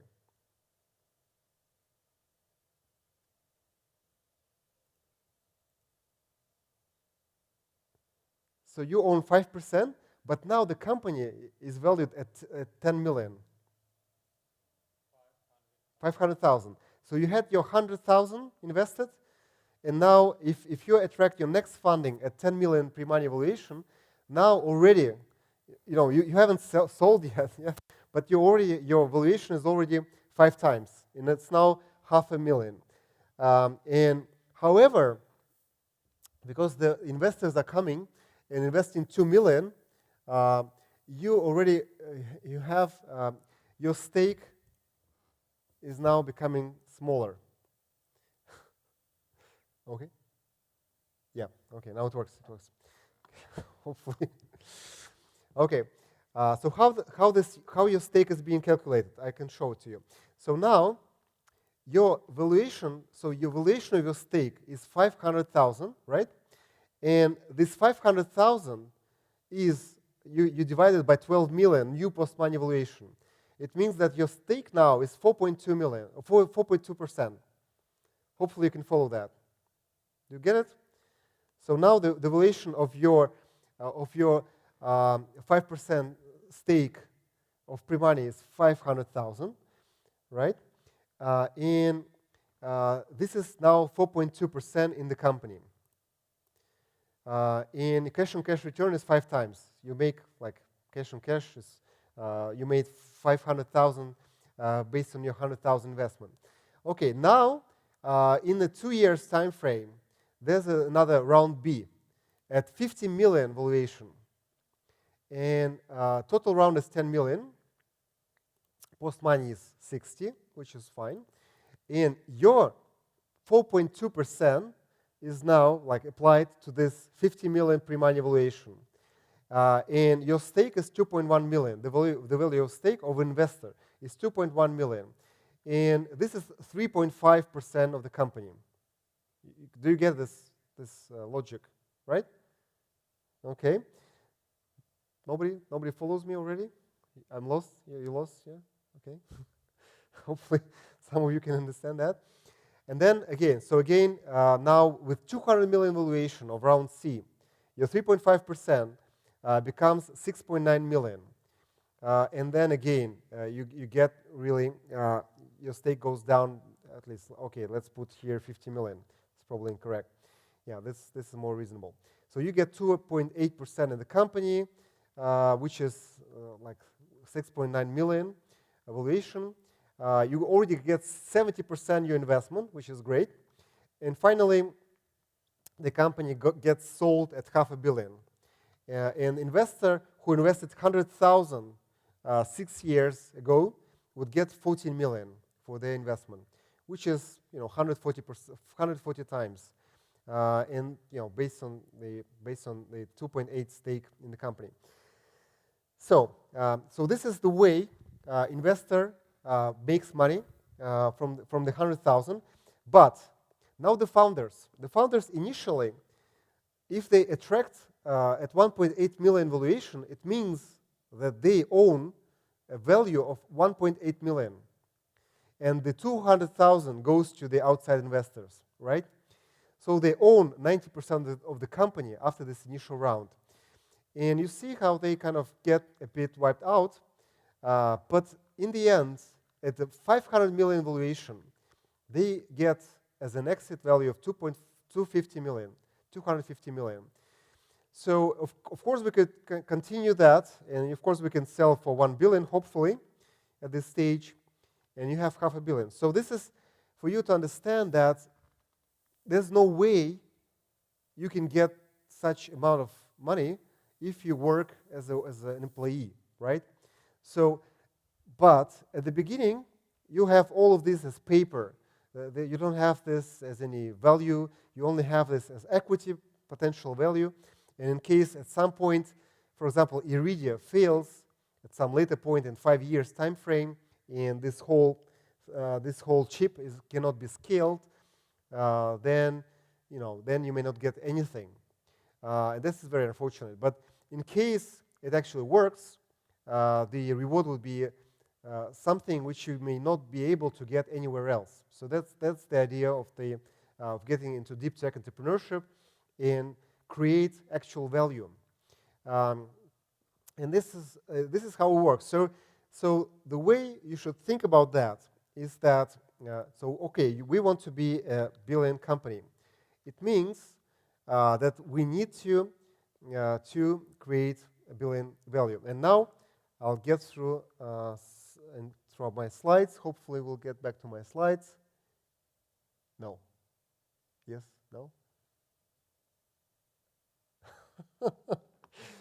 Okay. No, it doesn't work. Oh my. Last time it worked better. So okay. Um, so I'll talk about multiples. Multiples are more important, potentially are more important than this DCF, which we are going through now. Multiples are something which is being used. Okay.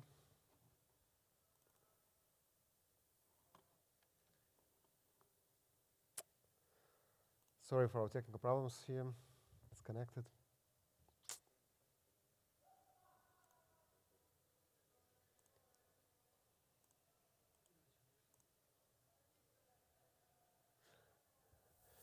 Okay, so yeah, hopefully, at least in Excel, you know understand how it works, right? Any questions on that?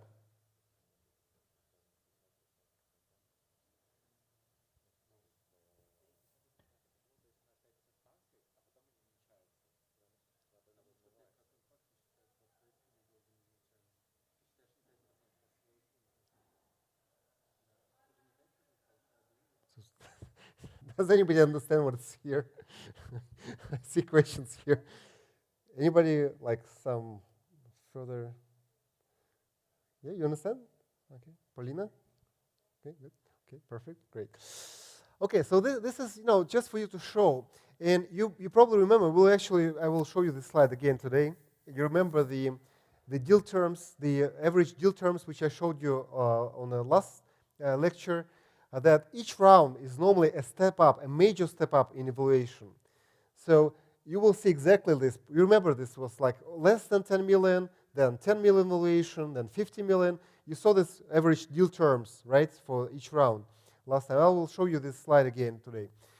So in case you decide to become a serial deep tech entrepreneur, I really advise you to attract these 200,000. I saw a lot of entrepreneurs, even among our students, who think that 200,000 they can actually invest themselves.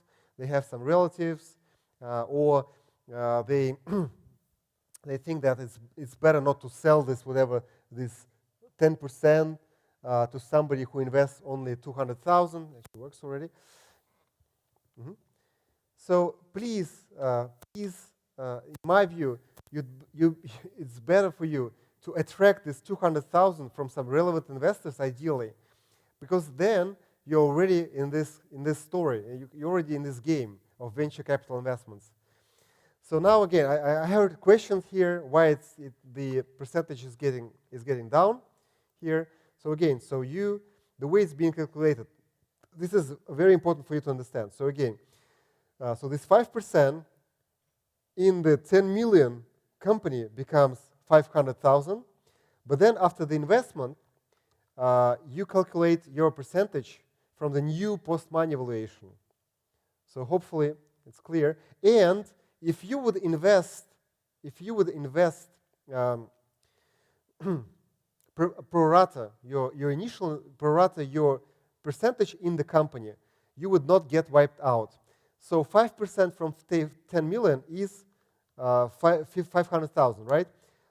Oh, what's that? Sorry, if you invest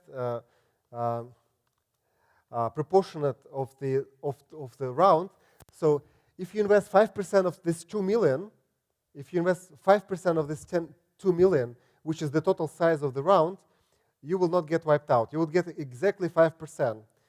So you have to understand this. I will send to you as part of the material of this lecture, so you can play with that. And ideally, you get really inspired and understand that that's how you get into this 1 billion valuation. That's the way you have to go to get this round A, round B, round C, and that's how you get into 1 billion valuation here. Okay, now let's go back to the presentation and talk about the, where's my presentation? Okay, somebody closed my presentation, okay. Sorry.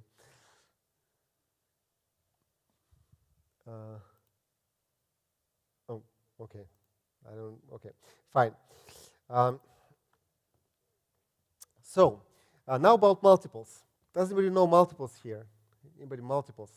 Those multiples. Nobody knows what the multiples are. No? So multiples. But firstly, about beta. We have to finalize about beta. So beta is again, so this is the coefficient. Hopefully, now I told you that this is a covariance with the market.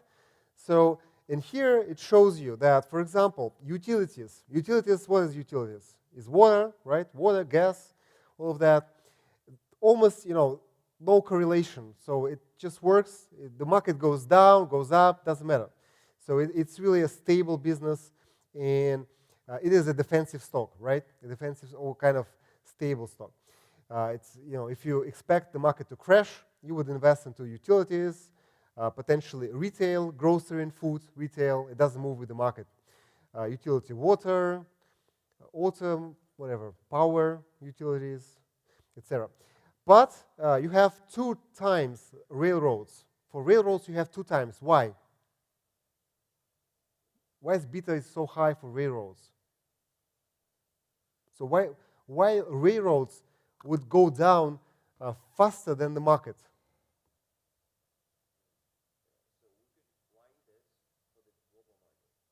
Yeah, this is true for railroads for the specific sector, right? You see down below, right? This transportation railroads is 2 times the beta.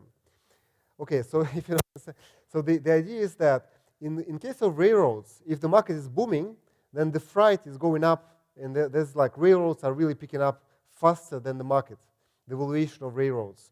But if the market starts crashing, the freight, the amount of goods being transported are going down with railroads, and the railroads really shrinking. So railroads is really very much dependent on the market.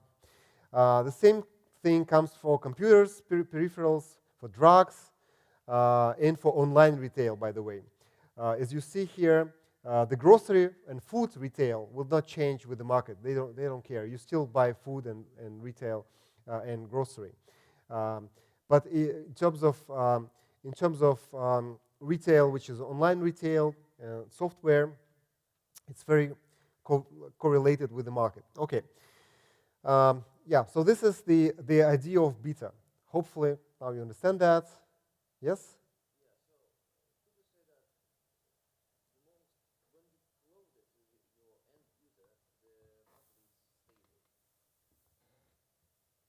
Sorry?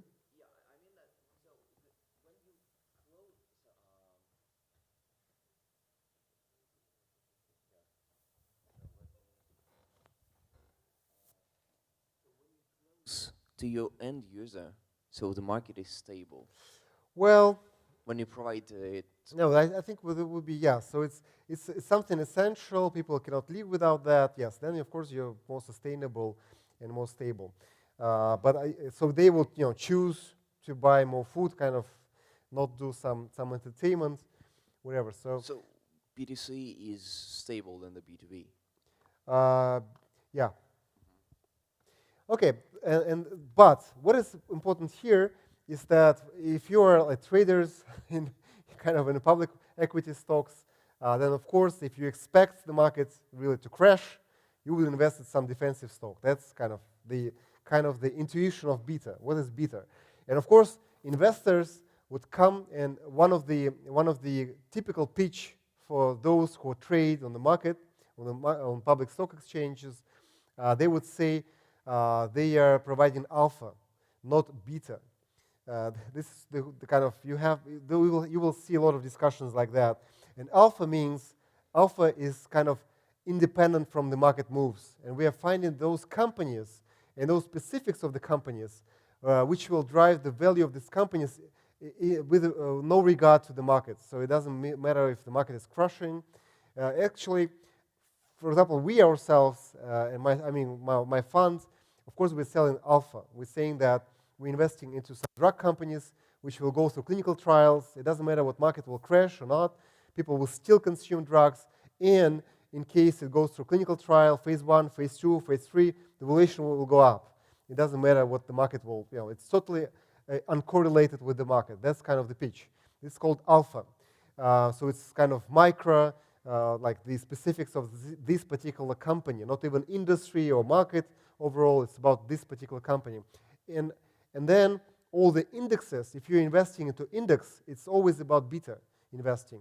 It means that you believe that the whole sector of like this sector, like life sciences sector or say IT sector will be growing, and that's why you're investing into an index of this.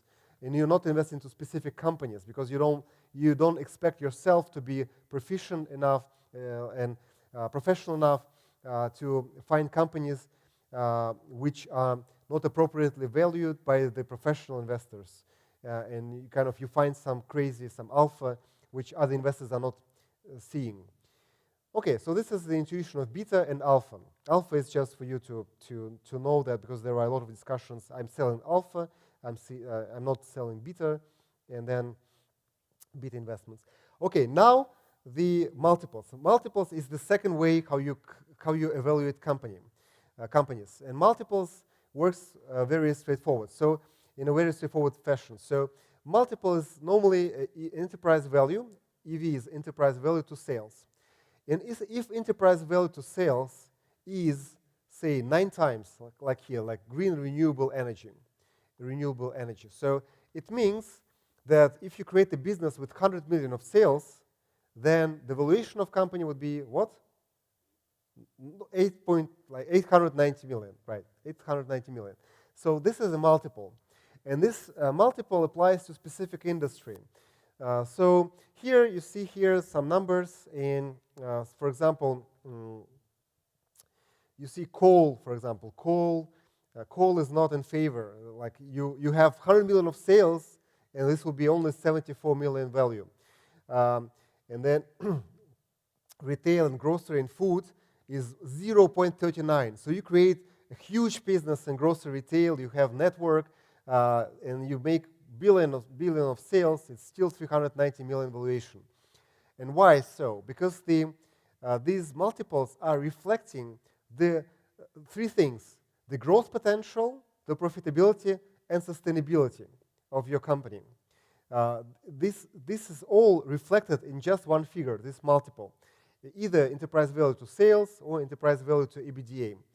EBITDA is income kind of related figure, which shows earnings before interest, tax, depreciation, and amortization. So EBITDA. EBITDA is the key figure for the evaluation because it shows firstly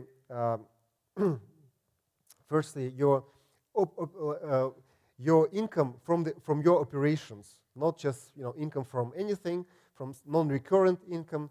It shows specifically your income which you're receiving from recurring operations, from your key operations. And also, it doesn't show before interest. Taxes means that before your financing structure is reflected. So it doesn't depend on the financing structure. It only depends on the cash flow you're receiving, and depreciation, amortization is non-cash expense. So you take it out. So it's the most important figure, which you'll have to learn if you don't know that yet. So, but you have to learn it at further lectures in our program for the models.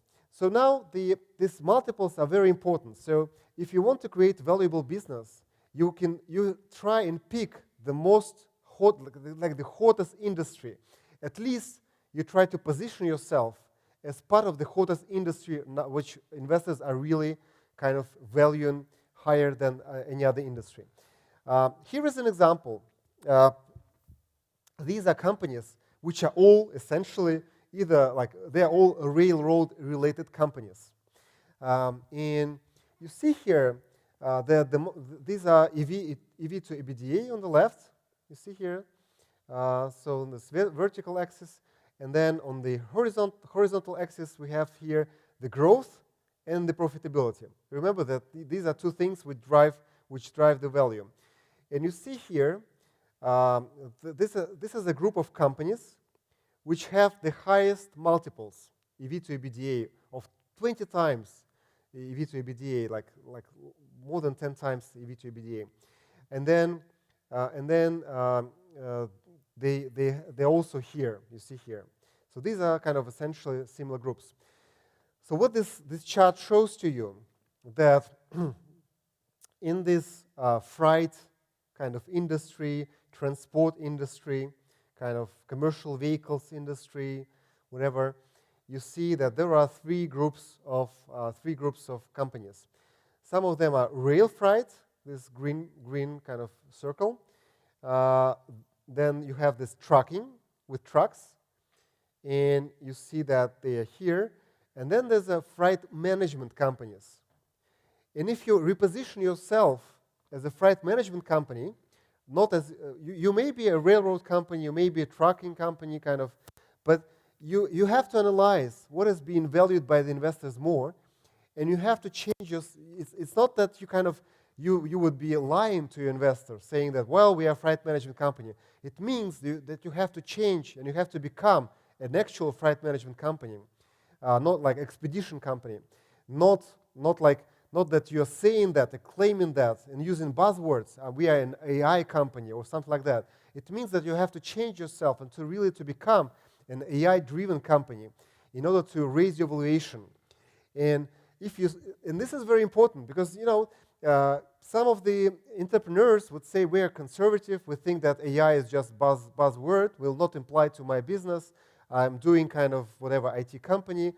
And we're doing very clever, smart things, and we don't want to be this kind of Fed-driven company, and we're not using AI, not claiming that. This is wrong, unfortunately, because you have to be you have to firstly you have to appreciate that investors like, and you have to think how it applies to your business. And if you see substantial value growth potential, if you apply this technology or this kind of Fed, even if it's blockchain or like whatever, something like totally crazy which you think initially, you have to think it over and see if this can create value for your business and apply that like really strategically in a wise manner, because this will drive your valuation like up, and you may actually need a couple of years to really become an AI-driven company or freight management company. But once you become, your valuation will be higher. And you see here that profitability is not that important.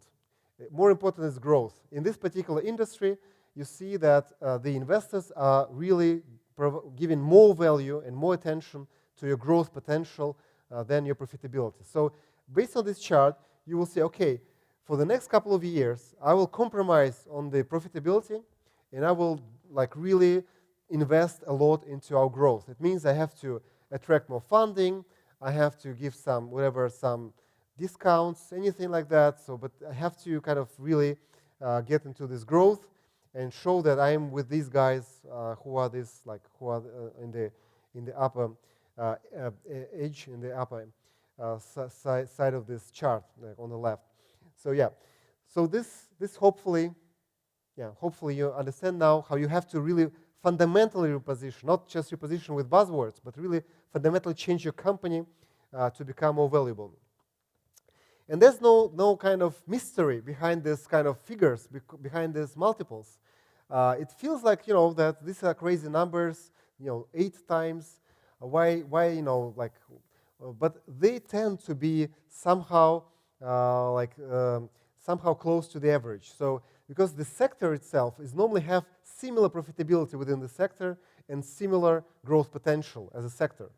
But even behind, you see here like EV to sales, which sounds like a figure, but inside itself it has EV to EBITDA, right, multiplied by EBIT to sales. It means like EV to EBITDA, so EBIT to sales is actually profitability, right?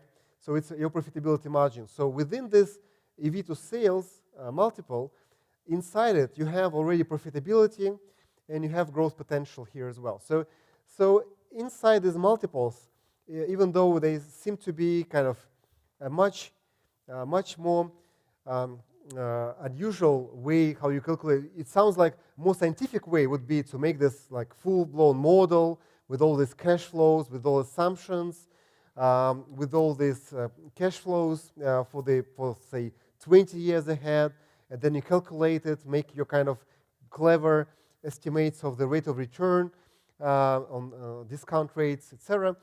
But in case your DCF model is showing something substantially higher or substantially lower than the valuation you get through multiples, it means that you have to change your DCF model normally.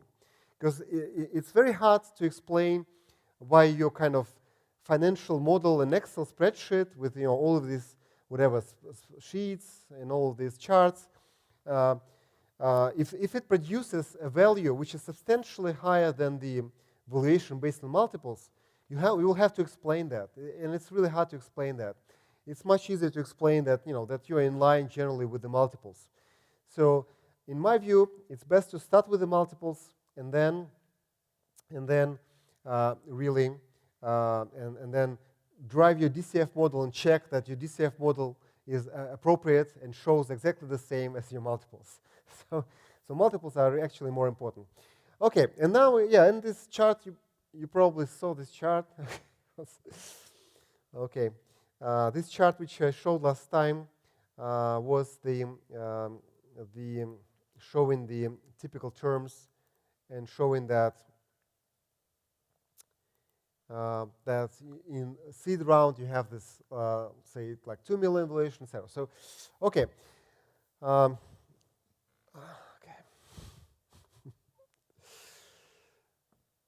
Okay. It's connected. Yes, okay, it's working. Okay, fine. So now actually we need to go back to the financial model to hopefully we can get it. Yeah, perfect. So how it works? Now that you have this, you remember this short financial model where you have this 1 billion valuation at say 2028, 2 billion valuation. So how do you calculate this 2 billion? 2 billion is a multiple of say of EV to sales. It could be like EV to sales. So, for example, you have your EV to sales multiple of 8. Remember this 8 figure, 8.9. So 9 times your sales. So you calculate in 2030. In 2030, you have to have this. Say you want to have a valuation of 2.5 billion. So you calculate that you have to have 300 million sales figure. 300 million sales is totally possible, right? And then based on 300 million sales in 2030, you calculate the number of units you have to sell, right? And what would be the price and everything. And with that, you can calculate back to the kind of each year what number of like units you have to sell for each year, what would be the price. And you go back from the 1 billion valuation based on the multiples. You can go back and see what would be the roadmap of your company. And this is the way you should calculate your company, because it's when you have everything in an Excel spreadsheet, you will see that for that to sell, say, 500,000 of units of your kind of something, of your products, you need to produce it. You calculate costs, you calculate everything. You understand now the marketing cost would be whatever, some percentage of sales, whatever, and you calculate what the figure of the funding you have to attract to get there, and then you split it into these rounds, A, B, C round, and then from this 1 billion valuation, you go back to your today's day when it's just 2 million valuation with $200,000 which you attract in your seed round. This is the way you work if you really want to become a billionaire. So this is very straightforward. You do this within a spreadsheet, and then you feel comfortable. Unfortunately, I see a lot of entrepreneurs who feel uncomfortable attracting 10 million. For them, 10 million is a huge amount. What can I do with 10 million? And this is because they don't have this Excel spreadsheet showing that they actually need not 10 million, they need 20 million because for their strategy. Because they don't calculate that based on the end game. What is the end game? Is this 1 billion, this unicorn company within 7 years. And for these 7 years, to get there, you need to attract this amount of funding. And this gives you confidence and understanding of your roadmap, of your funding strategy as a CEO. The most important thing that you find the funding for that. And then you think about teams and everything. It all comes together all of a sudden. The other important thing here, which I wanted to explicitly show to you, is that financial model is driven by all the items which we discussed within all previous lectures. So, for example, the technology means your success probability ratio. And today we discussed that success probability ratio is your discount rate in the end, right? So you calculate it by, say, like, top quartile funds investments, right? So they invest at 40%. This is top quartile. You divide it by the percentage, the probability ratio, and this becomes your discount rate for your company. So required rate of return. This is based on success ratio of your technology.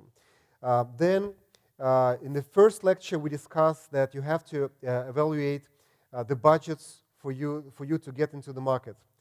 So you calculate the budget for you to get into the market. Then we discussed the intellectual property, when your protection gets expired. And we normally calculate the financial model until the year when you lost your exclusivity. Because after that, you remember, it's going up, like it's going down like crazy. Remember this kind of chart when this cliff of like when the patents expire. Do you recall that, hopefully? No? That was a chart.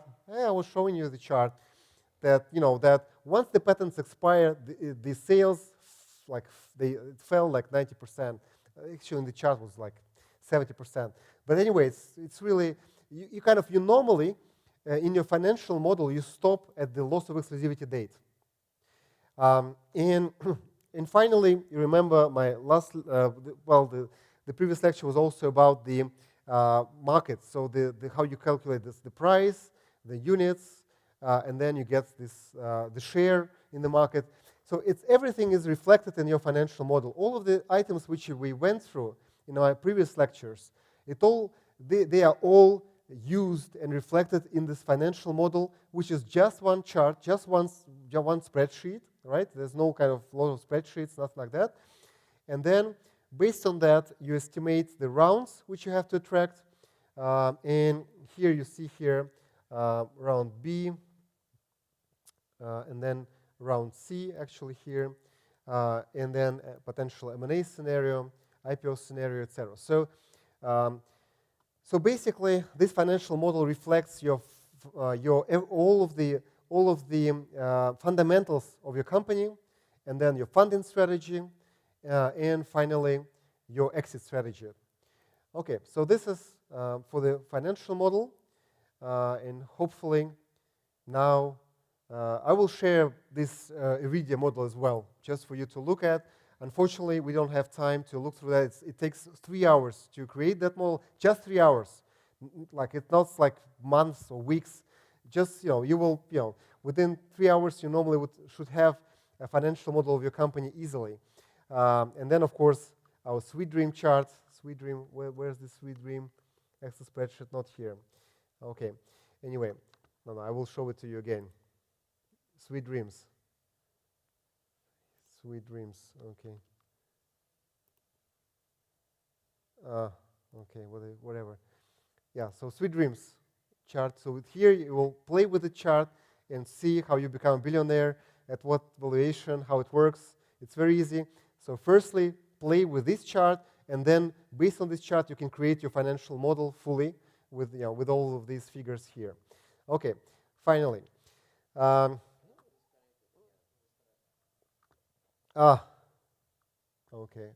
Okay, with this sweet, probably sweet dreams, they don't work. Okay, got it. Okay. I think this is because, yeah, now I understand why. I think maybe I understand what's the reason here. Maybe, maybe not.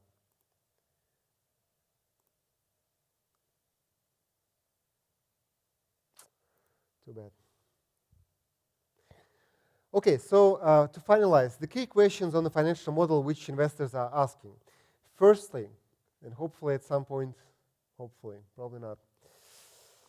Firstly, they need to see your financial strategy. Your instruments which you're using, okay, I'll launch this game. So sorry about that. Hopefully tomorrow it will work back better.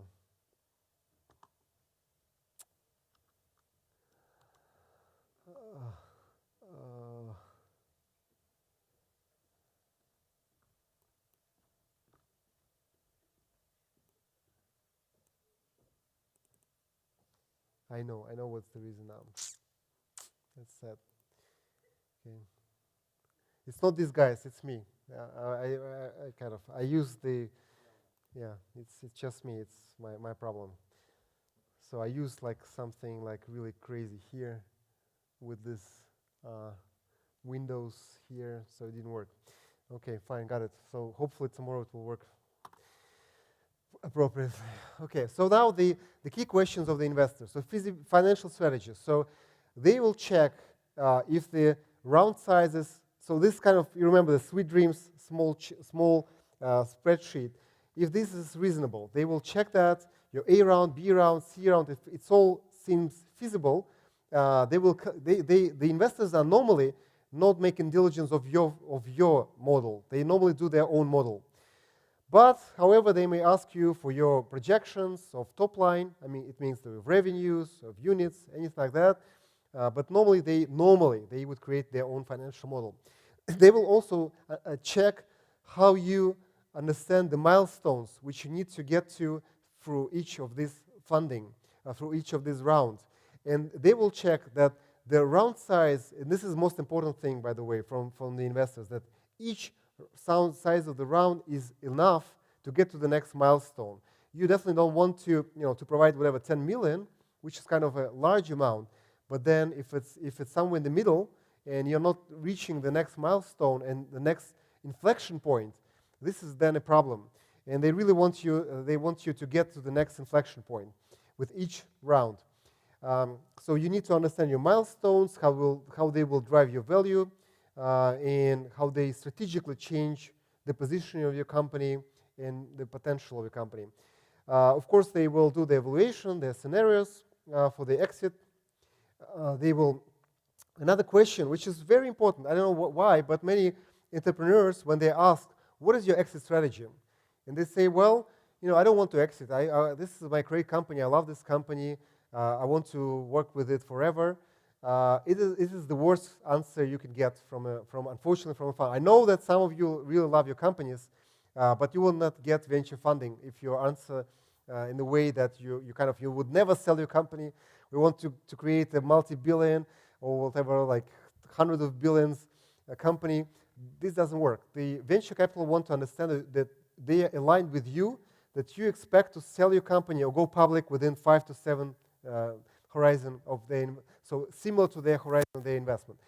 And also, they would see that there's already some interest from some corporations, and then it means that that the possibility of exit is very high. Of course, they will see how you evaluate your own risks and how you propose to mitigate these risks. Okay, and finally, exit strategy. What are the exit strategies? What are the key two exit strategies? Two exit strategies, which I mentioned today many times. Yeah, so M&A and IPO. So these are two exit strategies. There's a third one, which you should never mention. Third one is dividends. So you're saying, well, you will get dividends, you'll get a stable cash flow. Venture capitalists would never invest into a company which they expect to get whatever 10 million per year. This doesn't make any sense. They want really a multi-billion exit. So you say, well, and actually number one exit strategy is M&A. And IPO is always kind of maybe, you know, if the markets are still open, you can go public. But M&A, M&A means mergers and acquisitions. So sale of a company is really a preferred exit strategy. And of course, all the venture groups would like you to sell the company.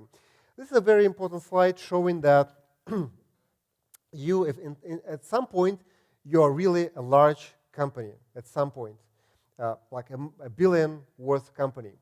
And you have options how to develop further. You can go left, and this is exit options. You can go like organic development is no longer a choice, essentially. Organic development means that at some point you're reaching your potential and you're starting to develop 5%, 10% growth. This is not already a venture company, not really attractive company. So you either go left, it means you try to go public, or you sell the company, like to a strategic investor. Or you go right, which means you either start to acquire some further businesses around you, some startups, because kind of innovation drive is going down within a company. And this is like Facebook, for example, right? So Facebook, it could sell the company. You may recall that at the very beginning of like when the company was still small, they got an offer. For how much? Do you know? So they got an offer from Yahoo for $2 billion, and they declined this offer. And everybody in the market said they are totally crazy. For $2 billion, this is like small startup. This is like worthless. And Yahoo is an established player. And now, of course, they can buy Yahoo if they wish. But they probably not, like, Yahoo is probably well destructive for them.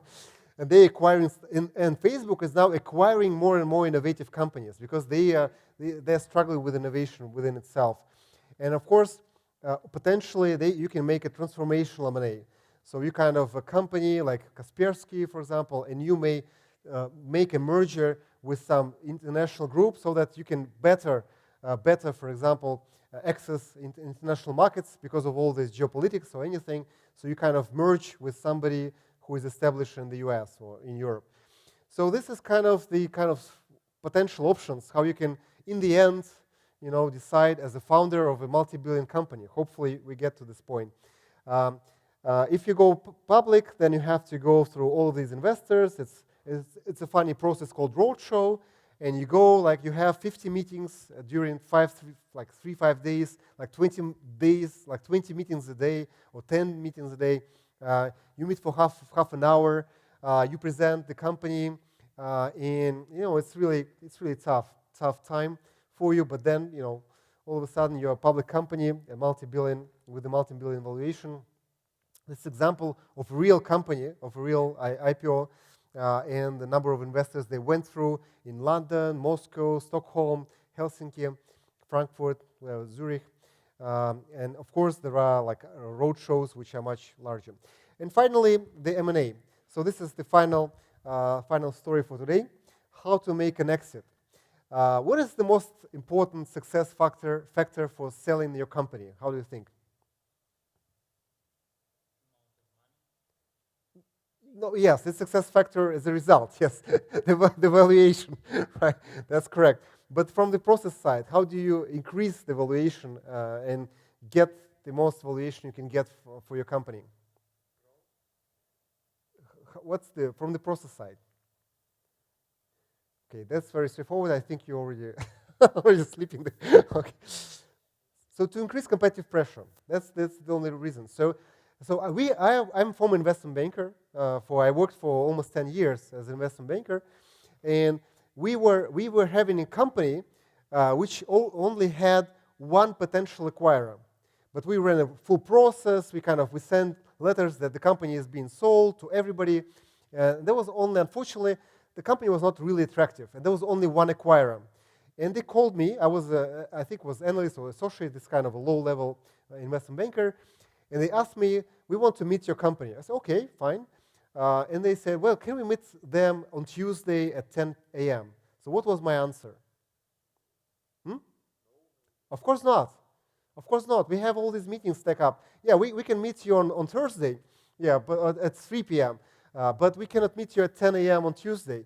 So you as an investment banker, you have to show that there's a lot of meetings stacked up for this company, and there was just one actually acquirer potentially, and you really have to drive the competitive pressure. And sometimes, this is a job of investment bankers. It's normally not a job of a CEO. CEO should be kind of relaxed and kind of, okay, fine, but my investment banker will find a way for you to find a time to meet for us. That's great idea, etc. But for the investment bankers should show that there's a huge competitive pressure on the one side, and then the other thing, which is a success factor, is that everything is ready. So when you go for an M&A, and they ask you for some specific information, and they will ask you for a lot of information, it should all be readily available. In case you would, waste like 2 weeks to respond to some question of an acquirer, or like 3 weeks or whatever, then, there's no deal. So, what's going on here? Okay. There was a lot of more words here. Anyway, so there are 4 types of processes, how you can do. The worst process you can make is that somebody meets you and says, well, we think that strategically your company makes sense. We want to acquire your company. And you sell to this guy straight away their company. That's the worst case. And there are a lot of people who would do that. They meet their friends. They say, well, your company is great. We're ready to buy this for 100 million. And you say, 100 million, wow. 100 million, I never thought that I will create a company, I will be able to create a company worth of 100 million. And you sell to your friend, and then all of your life you would be regretting that, this could be a multi-billion company at some point, and I sold for 100 million. So please never sell to the first, somebody who approached you first, and please run a right process. And then there are 3 ways how you run this process. The first way is controlled auction. Controlled auction means that you definitely understand, so the decision factor here is that there are only three companies who actually can buy your company. That's it. And you don't want to go in the market, you don't want to run a process, you don't want to put advertisement in a newspaper that you sell in your company. You really want to meet these 3 companies and make a competition between them. And for you, it is important that you have a high-profile acquirer, because if you sell your company to a low-profile somebody who would just give you the highest valuation, it's not enough, because you want this to become your next success.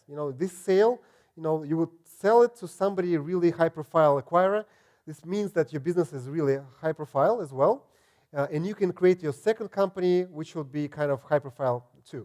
And you can sell again to really some high profile entity. So you know that in the end, you actually want to sell your company only to 5 best companies, best strategic partners for you. And also what is important, you want your product to be part of a large corporation, and that this product doesn't die within corporation. So you want somebody really strategically fit who will be invest into your product and make it a great success, so that you can make your next business even more successful. In that case, yes, you would approach this kind of 3 potential buyers, ideally through investment bankers as well, and ideally you get a great offer. A better way, in my view, in most of the cases, in the best way, is do this tiered approach.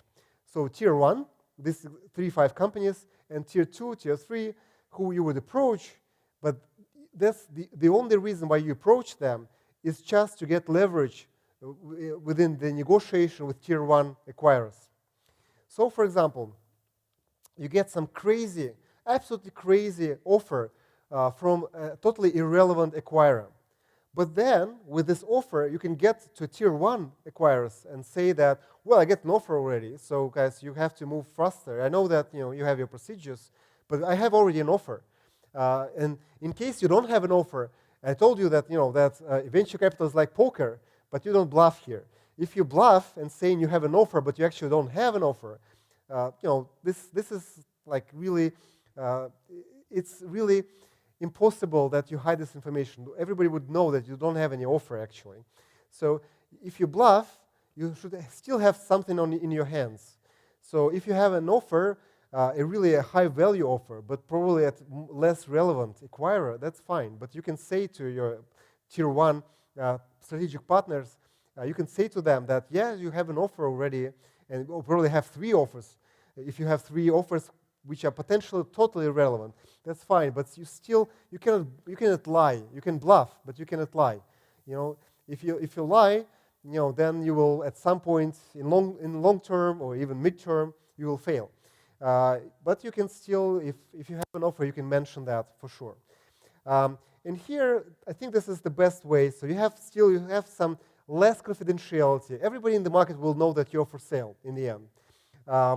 In case you approach only 3 companies, it may be that this will be confidential. But if you approach 20 companies, then all the market would know that you're for sale. And you will get many offers, even like beyond this tier 2, tier 3. But so this is the kind of the tiered type of auction. And finally, this open auction. You put like really in the newspaper that you are for sale. And you think that this may be rare, but there are many times this is the case.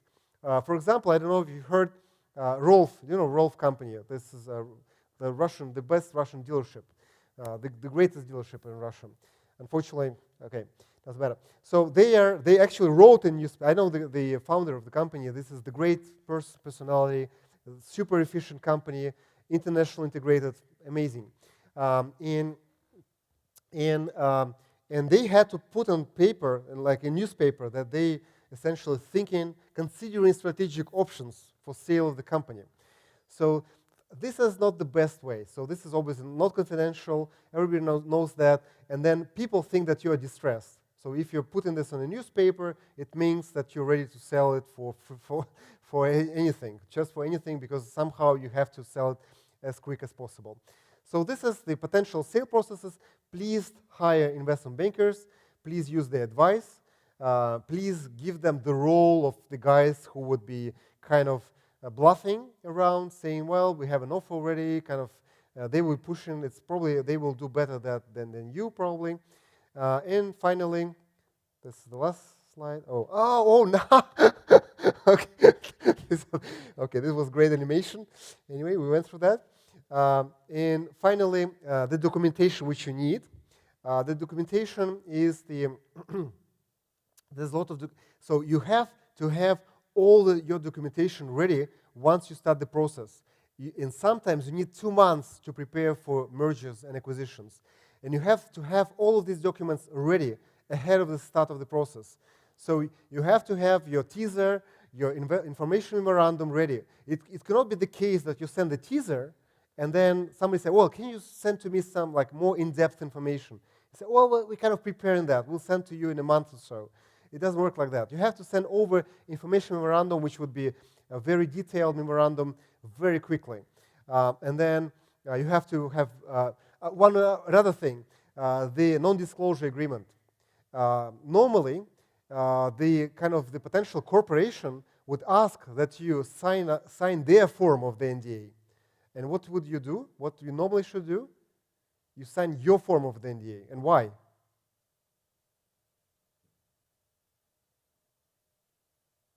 Why would you insist on your form of NDA? Why would you care? No, not really. The reason is because you would like to show that there are so many NDAs you're signing that you're not unable to kind of take all of these different forms and negotiate these NDAs. Because you have like 50 of them. So why would you negotiate all these NDAs with all the forms of all of these corporates? So you say, well, sorry about that. We kind of have time constraints. Please use our NDA form. This is a good form, and we don't have time to negotiate all these tens of NDAs. That's another thing which, again, investment bankers should do that, not you potentially. But I'm telling you kind of that you have to feel that as an entrepreneur. You have to show that there's a lot of competitive pressure around your company. Okay, then you have to have data room available. Data room means with all the documents, all the kind of papers, all the specific kind of documents, and then of course you have to have all the forms. For non-binding offers, you send them the form, everything. You have to have it fully ready. Okay, so this is it, I think. Oh yeah, so this is the process. It gives you some overview how you send. Normally the way it works, you kind of within 1.5 months you prepare all the documents, ideally managed by the bankers. Then you have the list of potential investors, and then or potential acquirers. Then you send them the teasers. If they respond, you send the NDA. They sign the NDA. You send the information memorandum, and say you have a month to decide and give us a non-binding offer. And you want them to be fully aligned, so you send to them the same date. So by the same date, you have all the offers, which you can evaluate. Not like this, you met one friend, he sent you an offer, and then you talk with another friend, and he sends an offer like in 2 months. It may mean that the previous offer already is actually not available. So you have to align the process so that at one point you get all the offers, evaluate them, open up the data room to those who you choose. You get, say, 20 offers. You choose 5 out of them, of the most relevant investors, open up the data room for them. They get into this data room, and again, by specific date, they have to submit their binding offers, the final offers. And then you get out of this 5, you get 3 offers, hopefully, and choose this multi-billion offer, and you're super successful. And finally, you have your billion in store. Thank you so much. That's it. Okay. Okay. Finally. Yeah.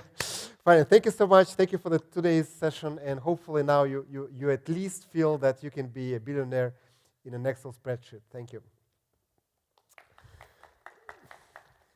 In case you still have any questions, and still, even with this unfortunate technical issues we had, if you still are capable for the questions, then you may get a T-shirt. A T-shirt. My question is it possible to count discount rating more than 1 per year? Is it depend on of sector of economic? Because some sectors grows very fast, some sectors grow slowly. Yeah. So in your financial model, you normally, for example, if we talk about the IT companies at the end of the 1999, they would normally model by month. In each month there would be growth, and it was totally crazy. Currently, most of the companies, say a year or a couple of years, you would normally model on a quarterly basis, and you would show how the money of the investor is being used and for what, and on a quarterly basis. And they may actually, some of the funds would normally monitor that. They will ask you, so you doing over budget, your expenses are higher than the budget, whatever, on a quarterly basis. But probably not but this is for a year or a couple of years. Normally, this quarterly granularity covers the period in which you're using the investor's funding, and then everything else would go on a yearly basis. Yeah, and then so it really, this granularity helps you to estimate whether you are under budget or over budget. That's it. But for the financial model, in terms of value, whether you do this on a quarterly basis or yearly basis or monthly, doesn't mean much to the valuation. So it's all the same.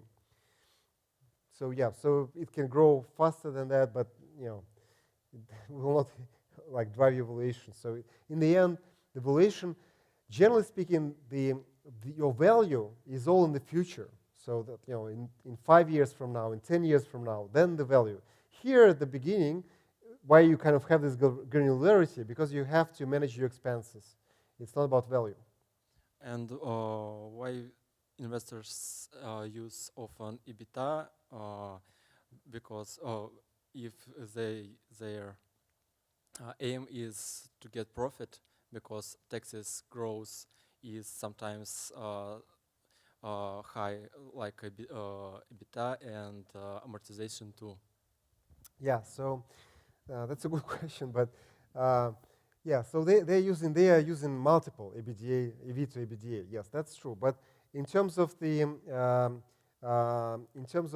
figure which they are monitoring is free cash flow, and free cash flow actually includes includes taxes. So the taxes, of course, are being subtracted. So yeah, so this is a good question. But yes, so the EV to EBITDA is a good multiple, right? But the if you calculate DCF, then of course you take into account the taxes.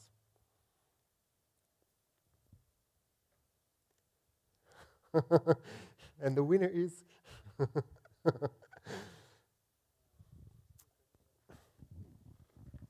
Okay. Thank you for the lecture, and I have a question from the start of our lecture. We're talking about that university probably more interested in startups that using some of technologies that made already in university, but when how it says we making some ICT startups, it's probably hard to find some special technologies at all. And is it maybe possible to like use university as a first customer of some auditory that our startup can help to solve the problems? Yeah, so we actually launched a program called UniAct, United Action, which is a program for you to basically test your products on the students, on the university. However, UniAct specifically is at least it is thought as something which will be helpful for the faculty, helpful for the university. But then, if you want to test something which is just testing as an audience, like target audience, I think it's still, of course, it's very straightforward. You definitely should, of course, if this product is helpful for for the education, or for we will be definitely testing something like food, for example, on students. Hopefully, some tests, something like that. So I think this is a great place to test things. Yes, and of course you can make a lot of surveys here, get some feedback on your products. Yeah, that's absolutely for sure. You should do that, for sure. And we will support that.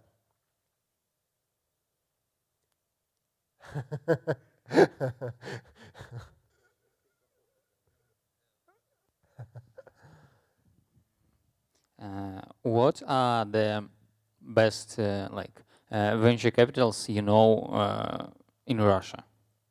Yeah, so in Russia, generally speaking, the venture industry is very small, is underdeveloped, and in my view, people do not understand the value of venture industry. That's why I put the whole slide for you to explain that only venture industry can create actual innovation. All these corporate venture firms, they're just joining the venture groups, the real venture groups, and then of course the state funds, they're unable to really make to actually put at risk any capital. So there's only private venture groups who are focused on these acquisitions, on the top quartile returns. Then they can do breakthrough innovation. They can fund breakthrough innovation. In Russia, we have a lot of management companies and funds are founded by the Russian investors, but unfortunately, they primarily invest into international strategies of the Russian founders. And because the Russian market is very small, it's like 2% of the international market.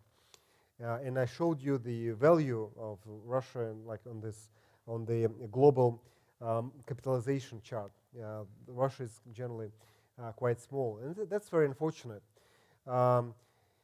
And there are many reasons for that, because the pension funds are not allowed to invest into venture funds in Russia so far, which is happening in the US.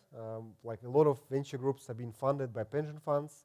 And of course, this is a small fraction of pension funds, a small fraction of the amounts under management of the pension funds have been invested into venture funding, into venture capital firms. But this is very helpful. So we don't have a lot of sources for venture funds here in Russia, and there's not much Because of that, there are not too many startups, and so there are all of these issues. So, however, there are already some good brands. In what are the brands? Well, there's a in the life sciences space, there's a Primer Capital, but they provide only small amounts. So Primer Capital, I think the only fund in Russia who invests into Russian biotech startups. In the IT space, I think they're all investing in to help you scale globally. And of course, there's TMT Investments, I think the number one, and we actually invited the partner from TMT Investments, the founder of TMT Investments, German Kaplun. He's the very famous investor in Russia. He would be potentially speaker within the technology firm creation, whatever the creation of technology. What the name of my course? Creation of technological company, right? So this is the course for all the students. Potentially he'll be speaking. So hopefully we invited him. TMT Investments. And the TMT Investments, by the way, is a public fund, so you can track their performance on the, I don't remember, I think it's London Stock Exchange where they are listed, and you can see that they have amazing performance. Flashpoint is another fund, which is a Russian fund, but I think they are already not investing in any Russian companies already, unfortunately. Well, there are many others, but there are many funds who are investing in the Russian founders or CIS or Russian-speaking founders, whatever. So, TMT Investments. What else? The Flashpoint. Flashpoint is highest quality, and I'm trying to build my own fund now just for Russian founders, again to help them scale globally. But still, and of course, there are many state funds in Russia who are trying to support the venture industry. My next question, I don't know small it is or not. How clear is the process of working or accepting money from a state fund? Well, if it is a grants, then then probably it's helpful. Although, of course, if you want to scale globally, then maybe you should think whether you can raise globally. So, because when you raise globally, then you can access these markets. But if your primary market is Russia, and there are many projects like that, who at least want to start in Russia and really have the basically really win the market of Russia. Of course, then it's fine to raise money in Russia. Ideally, again, so I think that the decision factor here is what is your target market in the end. If it's Russia, of course, it's fine, and the only thing is that unfortunately some private investors would not invest with the government funding, so that's very sad. But this is changing, hopefully, and we shall see more kind of more Russian players. The thing which I'm seeing lately is that there are a lot of private individuals who are investing into Russian startups, and they're investing into really Russian entities, and they're fine with that. Sometimes they expect dividend type of strategy. They invest into there's a lot of available capital in Russia, and there are more and more angel investors, and I think that they will be becoming more and more professional. Then they may become funds at some point. So another friend of mine, by the way, he started as an angel investor, and now he runs a fund, and he tries to actually attract 100 million from Russia. So it's happening. So it's happening, and we shall see many more cases like that. So, but angel investors is already definitely available. So in your cases, it's normally early stage startups. You can definitely raise. We attracted from Russian private individuals over the last several months. For 2 of our investments, we invest over 1.5 millions from Russian small checks from Russian investors, small investors. So this is definitely feasible, but we use this to invest in, basically to add to our investment into some US companies, or kind of pre-IPO stories, so kind of late stage investments.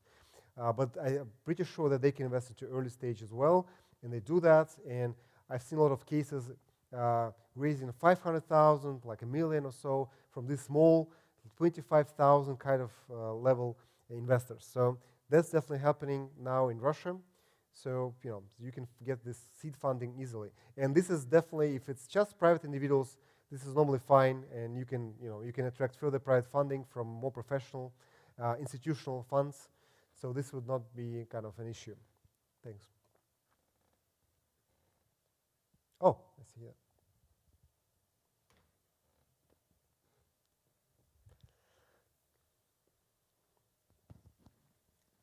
Okay, and probably this will be it. Firstly, thank you for your lecture. Thanks. Uh, Start. Secondly, I heard some opinions last week, and it will be great to hear you. Do you think that some kind of social networks for startups and corporations can kill venture funds? I'm talking about projects like Sberunity for Russia, for example. Well, Sberunity, the Sberunity is a project which has the least of all startups in Russia. They're trying to do that. And there are many databases of startups, actually, everywhere. There's AngelList, right, in the US, or like it's international probably. And they don't kill venture funds. And so I would like to, again, to remind, probably I didn't tell that. Probably. So the venture funds have basic two strategies of venture funds. Yeah, I didn't mention that. Sorry about that. So venture funds have two strategies. One strategy is exclusive deal flow, and the other strategy is exclusive access to the best deal flow, right? So exclusive deal flow means that you find something which is not in Sberunity or any other database. It's just because you have access to this particular university, direct access to a specific scientist. And once he or she has a great idea, you have access, direct access to that. And this is the kind of exclusive deal flow. And exclusive access, it means that you, even if this is a deal which is listed on Sberunity or is listed in AngelList or anywhere else, this is such a high-profile deal. Everybody knows about that, about this company. But this company would not accept funding from anybody. They would accept only from the high-profile investment, from high-profile venture funds. And if you are this kind of high-profile venture fund and have access to such deals, then you essentially it doesn't mean it's not really important whether this deal is listed somewhere. It doesn't, who cares? Because not everybody has access to it. So that is why these two strategies shows that it's really irrelevant that there are databases of deals, databases of potential of companies. There are maps of companies, maps of industries done by many companies. It doesn't matter. It all matters that you have the expertise to choose if you are doing exclusive deal flow, and you have contacts and connections to high-profile deal flow. And this is what really means and what is important with the venture funds. Thank you. Thanks. Okay, that's it. Any question? No? Okay, thank you so much. Okay, so I don't remember. Okay. So what was again the first two questions? I don't recall. The first one was what was the call? Discount rate. What was? No. Here, what was the question? University. Okay. Yes, that's a good question. Yeah. Thank you. So you get the T-shirt. Thank you. Thanks. Okay. Thank you so much. So we'll have a photo. Hopefully, do you have a Can somebody take a photo of us? Okay. So this is very nostalgic. This is the last lecture. Hopefully, this course was helpful for you. Now you see the full picture. Now you understand what things you still have to learn, where you're lacking expertise, where you have to find mentors, where you have to find team members potentially, and where you have to take photos. Okay.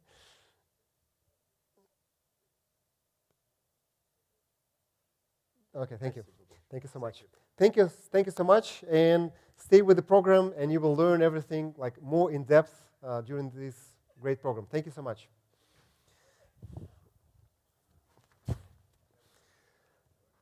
Можно